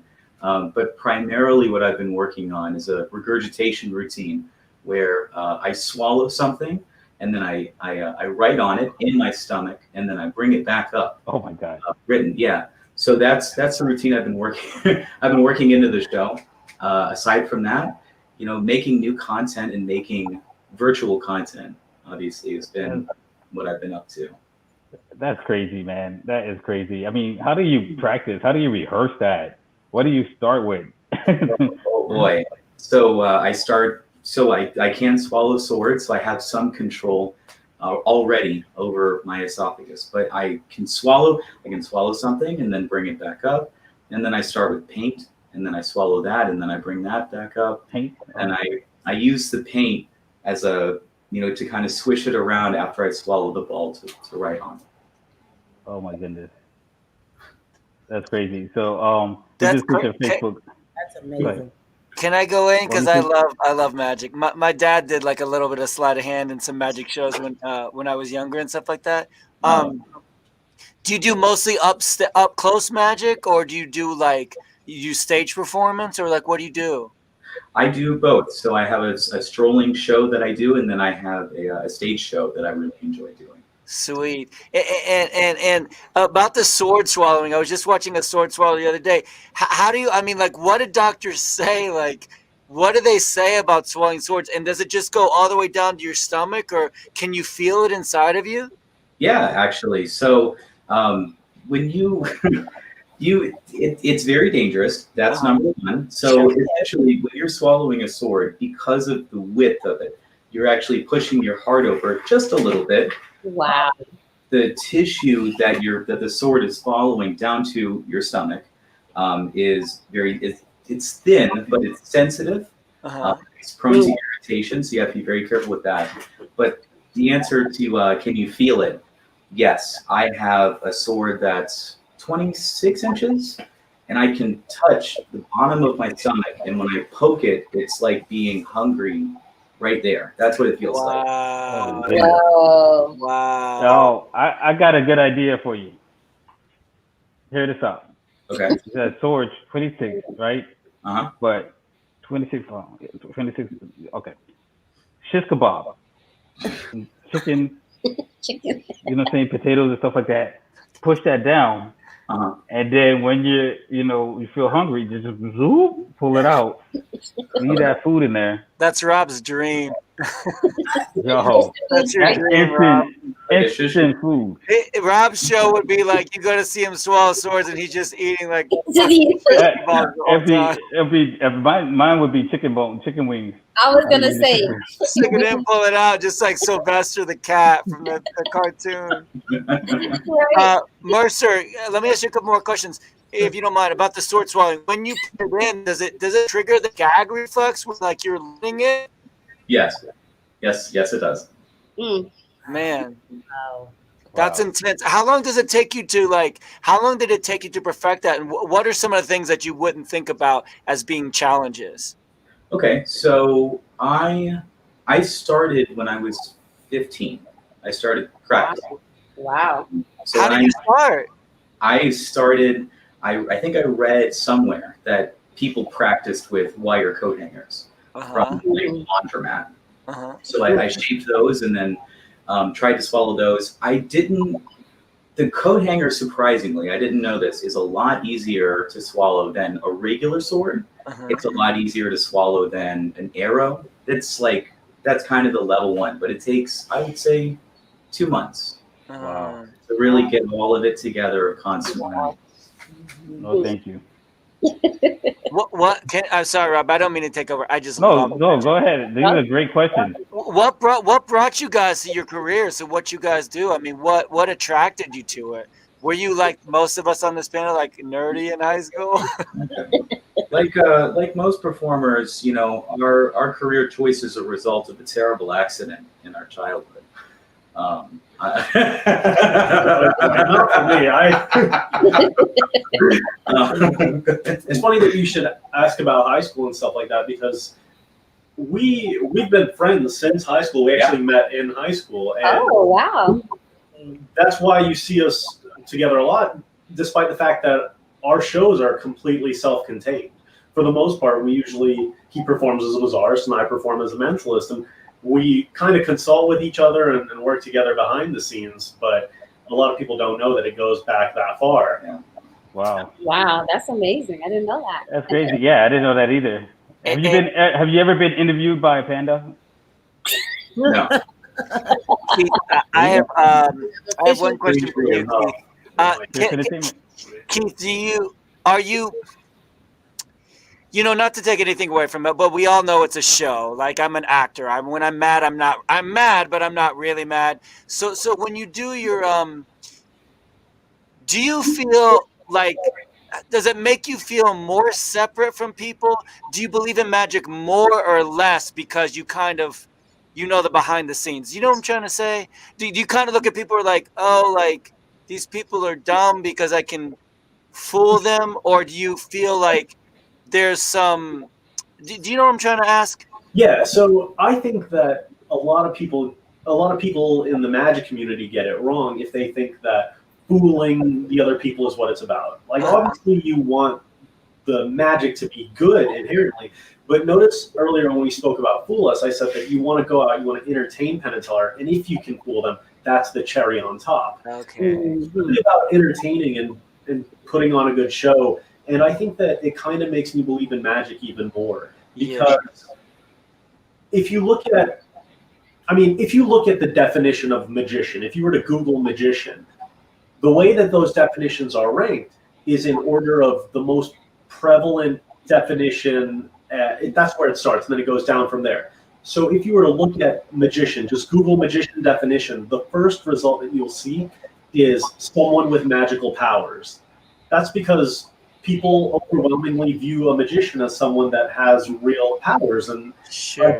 I think that they have to know there's a willing suspension of disbelief and know that it is a show. But in that moment, you really want to believe that there's more to this. Sure. So basically just like an actor, like, where they create the Game of Thrones, you're just like, you're Game of Thrones, you're Game of Thrones. When, like, we all know it's fantasy, but we suspend, just like the sleight of hand trick you guys did at the beginning. You're like, yes, make me believe more. It's almost like your job to help people believe in magic more. And let me ask you this. How would you, like, what can you, Rob? Can you put it on their faces, please? It makes me uncomfortable. I like to be able to look at them while I'm talking to them. Other guys that get self-conscious. What do you feel like is the purpose of what you do? Like, I do it because of this. Like, especially you, Mercer. Well, both of you. I'd like to hear because, like, you know, what you do is different and extreme, and like, why do you do it? And I don't mean like why. I mean like, what is the reason that makes you keep doing it? Yeah, you go. You know what I'm asking? Yeah. Oh boy, why do I keep doing it? Like, I would say as an actor, my purpose is, first of all, I think my main purpose is to inspire people to like go for it, go for your dreams or whatever. And then I think, you know, when you watch a show, it can help people process emotions and teach lessons and stuff like that. So like, what do you see as your purpose as a bizarrist? Is that what you call yourself? Yeah, Awesome. Yeah. And as a mentalist, why? Like, what is the higher purpose behind what you do, according to you? I'd love to know. I just plain like entertaining people. Yeah. I mean, it's there's always people go to movies, people go to shows because they want to see something outside of what they have going on at home, and they want to get away from that. And that's providing that is important. And the other side of it is that I get, you know, I like doing magic as a thing, but I like it as a vehicle that helps me connect with other people. Yeah. And that's something that's really special. It's not super often that I see like a reaction like I do inside magic outside. So sure. Yeah. Wow. Yeah.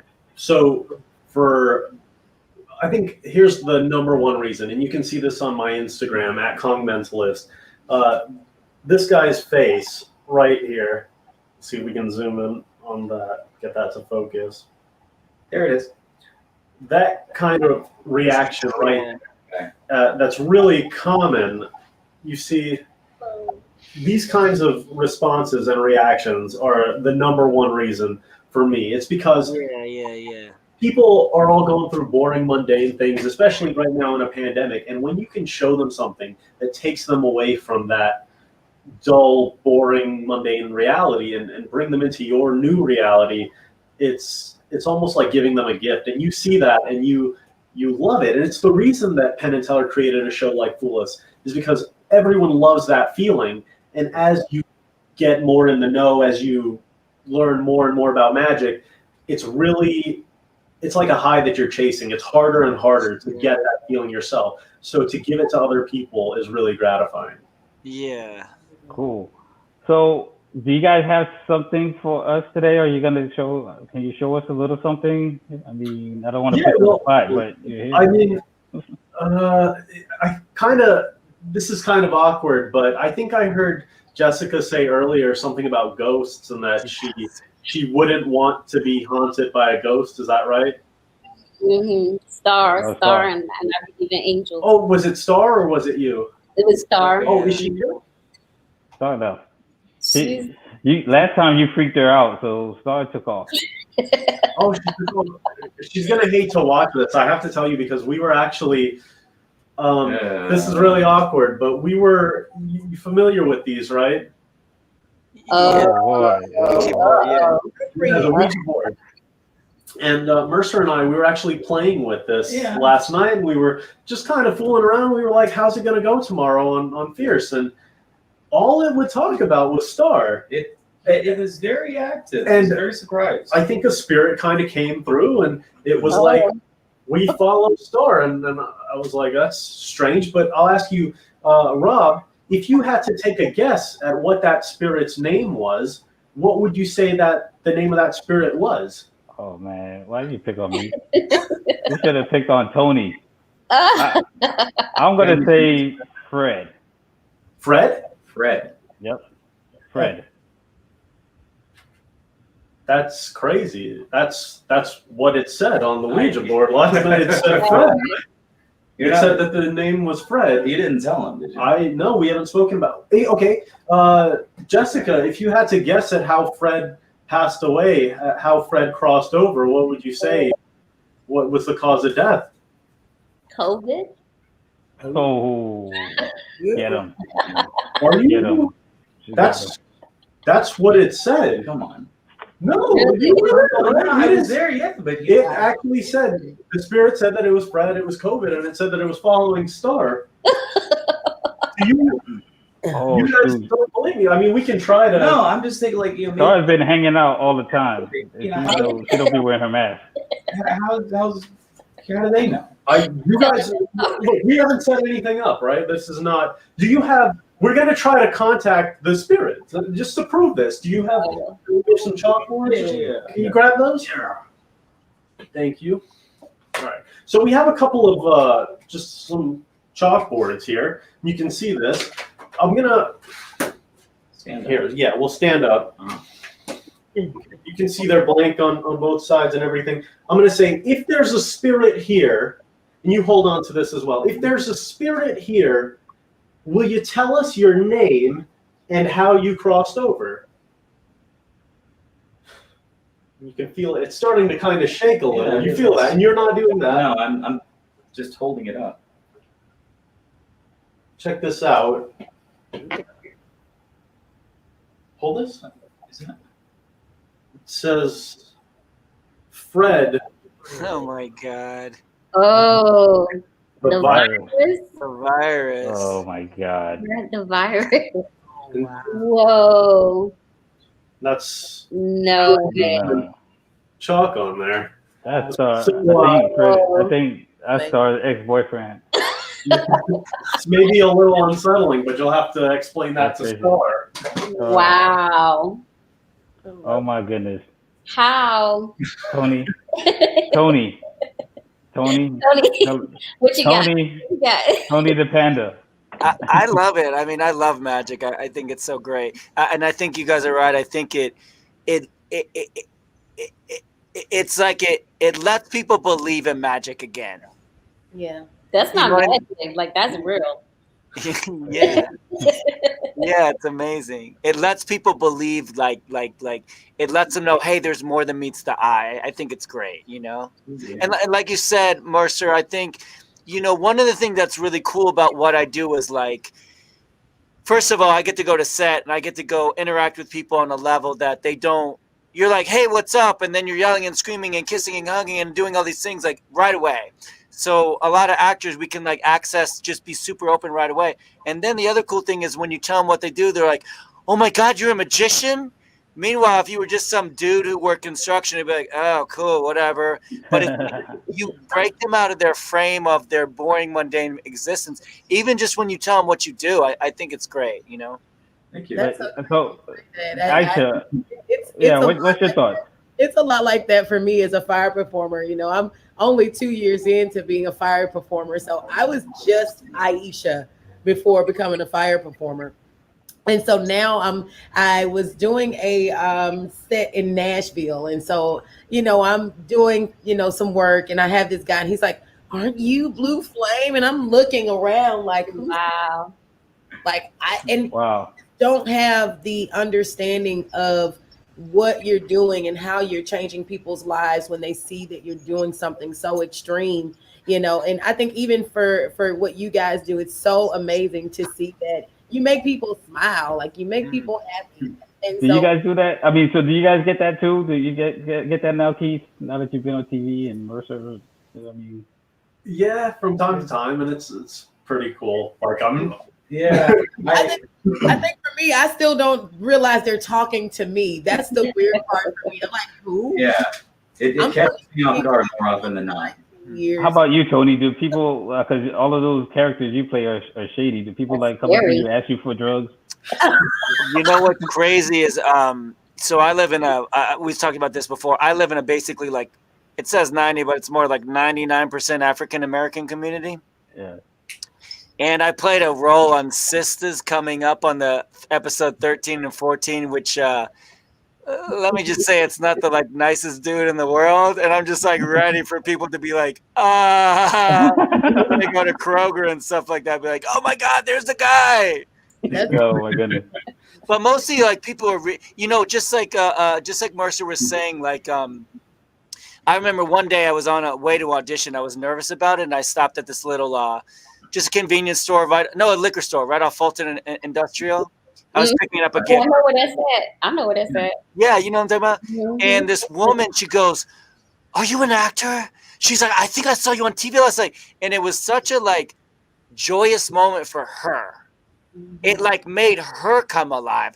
I mean, for me, I'm like, it's awesome. I think it's cool, but for her, it was like super exciting moment. And when you guys are like, "Oh, I do magic," she's like, "What?" And when you're like, it makes like, even me, dude. Man, I've been performing since I was like little, and to see somebody use sleight of hand and be like, "Here's a nickel," you're like, "Oh, that's so amazing." You know what I mean? Yeah, I'm gonna tell you so cool. what I mean with Keith specifically. It's crazy because I don't know. I mean, he truly. I don't know how he comes up with this stuff. But I mean, I could tell you one time we were at a show. He came to one of our shows, and I think that was the one. It was the one with the power went out. That's the famous, infamous show because it ended up being like so much fun. Everything went wrong, and we had the most fun ever. But Keith was there, and he was just there to hang out. And I was like, "Oh man, Keith, you know, we don't have any power. The music is not." I said, "Can you do something?" He's like, "What?" He's like, "Drink it," you know. I was like, "Can you do something?" He's like, "Do you have any cards?" No. We can go, you know, send somebody to the store. Like, "Do you have a magazine or something?" So yeah, we'll find a magazine. So we grabbed a couple magazines, 2 different magazines, and then he just gave the magazine to somebody, and he's like, "Okay." Then he had another person. No, he had numbers, right? Am I saying this right? I think he wrote down a bunch of numbers like 1 to 10 or whatever. And then he had one person pick like a number that was a page, and then another person picked another part, and then another person picked a word, and then he went into the magazine that I gave him, went on that page, and then found that the word was right there. You know what I'm saying? It was like 4 different people, and my son was actually one of them, who's the biggest skeptic ever. He was so pissed because he was like, "How did he do that?" I don't know. But Rob, what you don't know is Keith, the power loss, the magazine, the not having cards, that was all part of the trick. He set that up months ago. Oh, that's how deep it is. You turned off the power. Bro. That would make sense. We never had that would make sense before. You cut off the power. My mind is blown. He's like, "I'm not going to say anything." Plead the fifth. Plead the fifth. Yeah. Oh man! Wow. What about you guys spoon, Rob? The spoon. Tell me about the spoon. How that spoon pissed me off. I'm still mad about that spoon. So Keith came to our studio, and this is when we first met him, and he pulled out a spoon, and he's like, "Here, you look at it." He pulled out like 4 spoons, 4 different spoons, right? Mm-hmm. And he said, "Just pick whichever one you want." Right, and so I picked one, and you know, I looked, make sure I could identify. I said, "Here, this one." He said, "Okay, make sure it's real." You know, so I'm like, try to bend it, you know, tap whatever. It's real. So okay. Then he starts doing this thing like this. The spoon bend. I'm like, "What?" I said, "Let me see it." It was the same spoon that I had. Then he said, "Oh." I was like, "How did you do it?" He said, "Watch this." Then he wiggles it another way, it spins another way. What? You still have that spoon, right? I still have it. Yeah, I'll probably go upstairs and get it. Yeah, I still, and he let me keep the spoon. It's a real spoon. Yeah. Bro, this is going to be an ongoing gag. He's like, "You still have the spoon, right? You're going to go check it out. It's going to be straight." Right. And next year when we do this again, he's going to be like, "Go get the spoon." You're like, I don't want to get the spoon. If I go look at that spoon and that spoon is straight, I'm never talking to you again.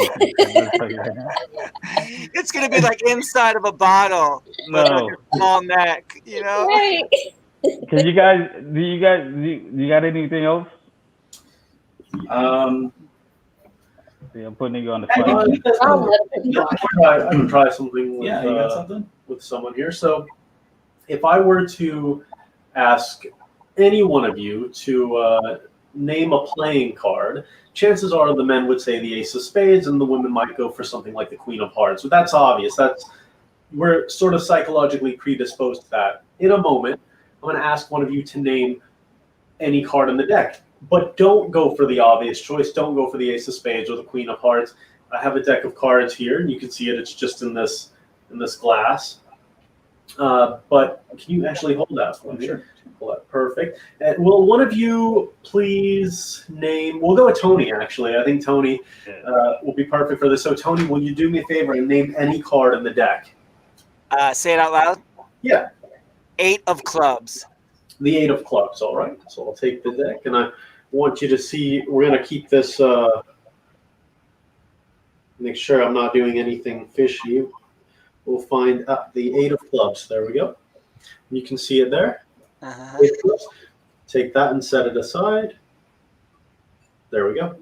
So I haven't told you everything yet. So this is where I'm going to do that, because before this interview started, I took a deck of cards, and the more observant of you will have noticed when I turn the glass around that this is a red back pack of cards. Every card is like that in the whole deck. You can see that. Every single card. But what I didn't tell you yet is that before the show started, I took one card out of this deck. I swapped it with the same card from a pack of cards that had a blue back. Tony, the 8 of clubs, that was a free choice. That's the first thing that came to your mind, right? And there is no other 8 of clubs. If you wanted to check, you wouldn't find another 8 of clubs in this pack. Just this one here, that also happens to be the only. Whoa. That's amazing. That's amazing. That is so dope. Wow. No. Wow. Nope. I can't. It's the 8 of clubs. Come on. The 8 of clubs. Right. Really? That's like a random card. Well, and Rob's from the Dominican Republic. You guys believe in Santeria down there, right? So the magic freaks you out a little bit, right? No, we're Panamanian, not Dominican. Oh, Panamanians. Was it? Do you guys do voodoo down there? There's something witchcraft, right? They do. Some of them do something, but that's more. That's Panama. That's Haiti. Oh, right, Haiti and Dominican and yeah. And Blue Flame, she did the voodoo. She had the voodoo crown with the skull. With the skull. There she goes. There you go. Look at that. Where's your skull? Look at the bones. Look at the chicken bones in that head. Look at that. Wow. Now, Mercer, don't you have a oddity collection too, right? I do. Like human bones and stuff like that. You actually collect that kind of. When you said Haiti, I went to Haiti. And, I think I showed it to you guys. Yeah, you did it. Yeah. Yes. Did all you guys see it? I think I have it around here. Oh, let's do it. I'm gonna see. Oh, sweet. Yeah. Here it is. Yeah. So I went to Haiti. I was 11, 12, and I was doing magic, and I thought that was gonna be great. And they take it very seriously down there. So I'd drawn a crowd of people, and this woman broke through the crowd, and she pushed something into my chest and said, you need to leave if you ever come back here, and you're going to be cursed for the rest of your life. As I got away as fast as I could, and when I looked down at what she gave me, it was this bracelet, and it has these teeth just sort of embedded into it. There we go. Yes. Oh, I see it. Like a molar. Yeah. There's a couple. Wow. That black one looked like Jessica. No. No, sir. Those are wisdoms. Are those What'd you say? my wisdom teeth? Your wisdom.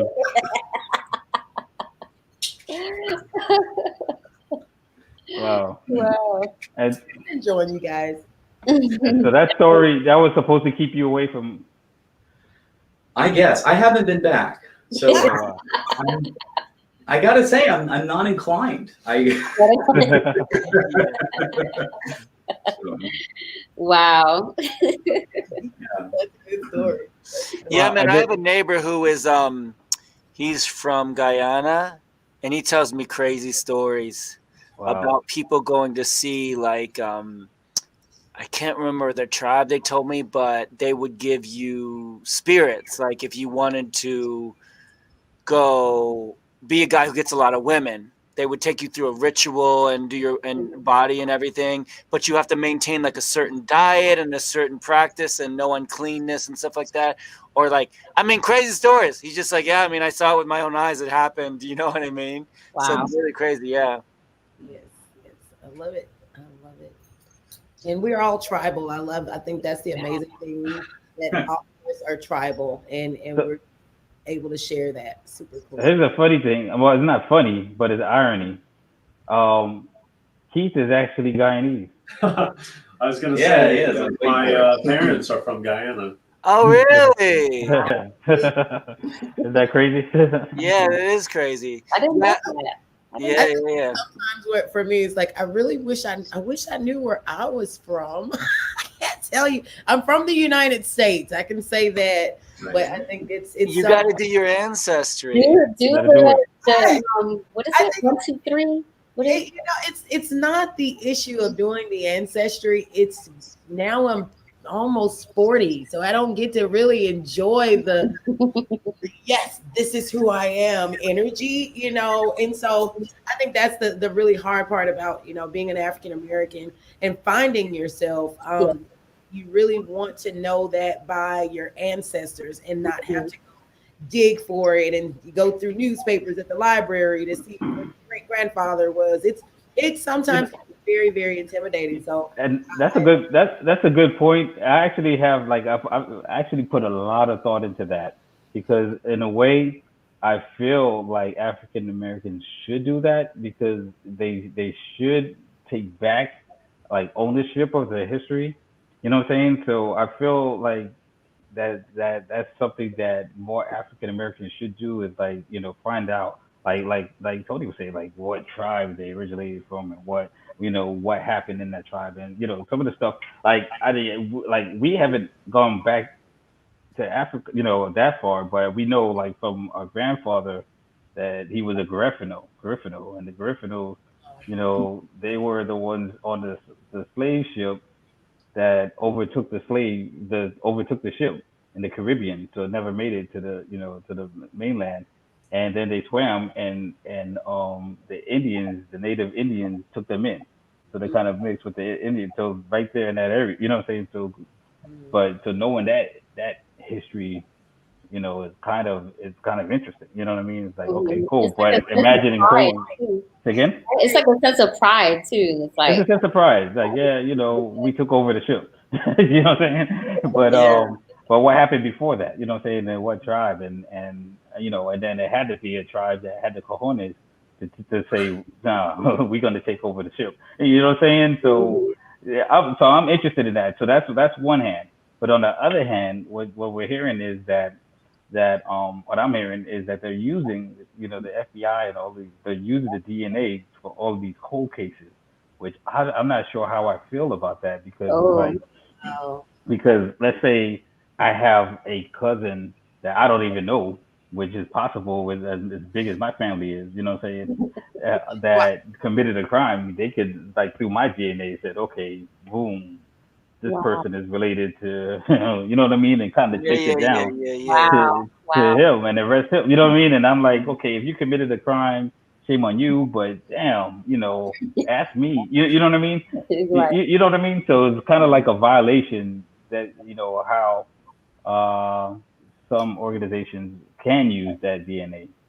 So that's why, you want to find that out from sitting on your great grandmother's lap. That's information that I feel is very sacred to your family, and I think that's for me why I've kind of sat back, and not done it.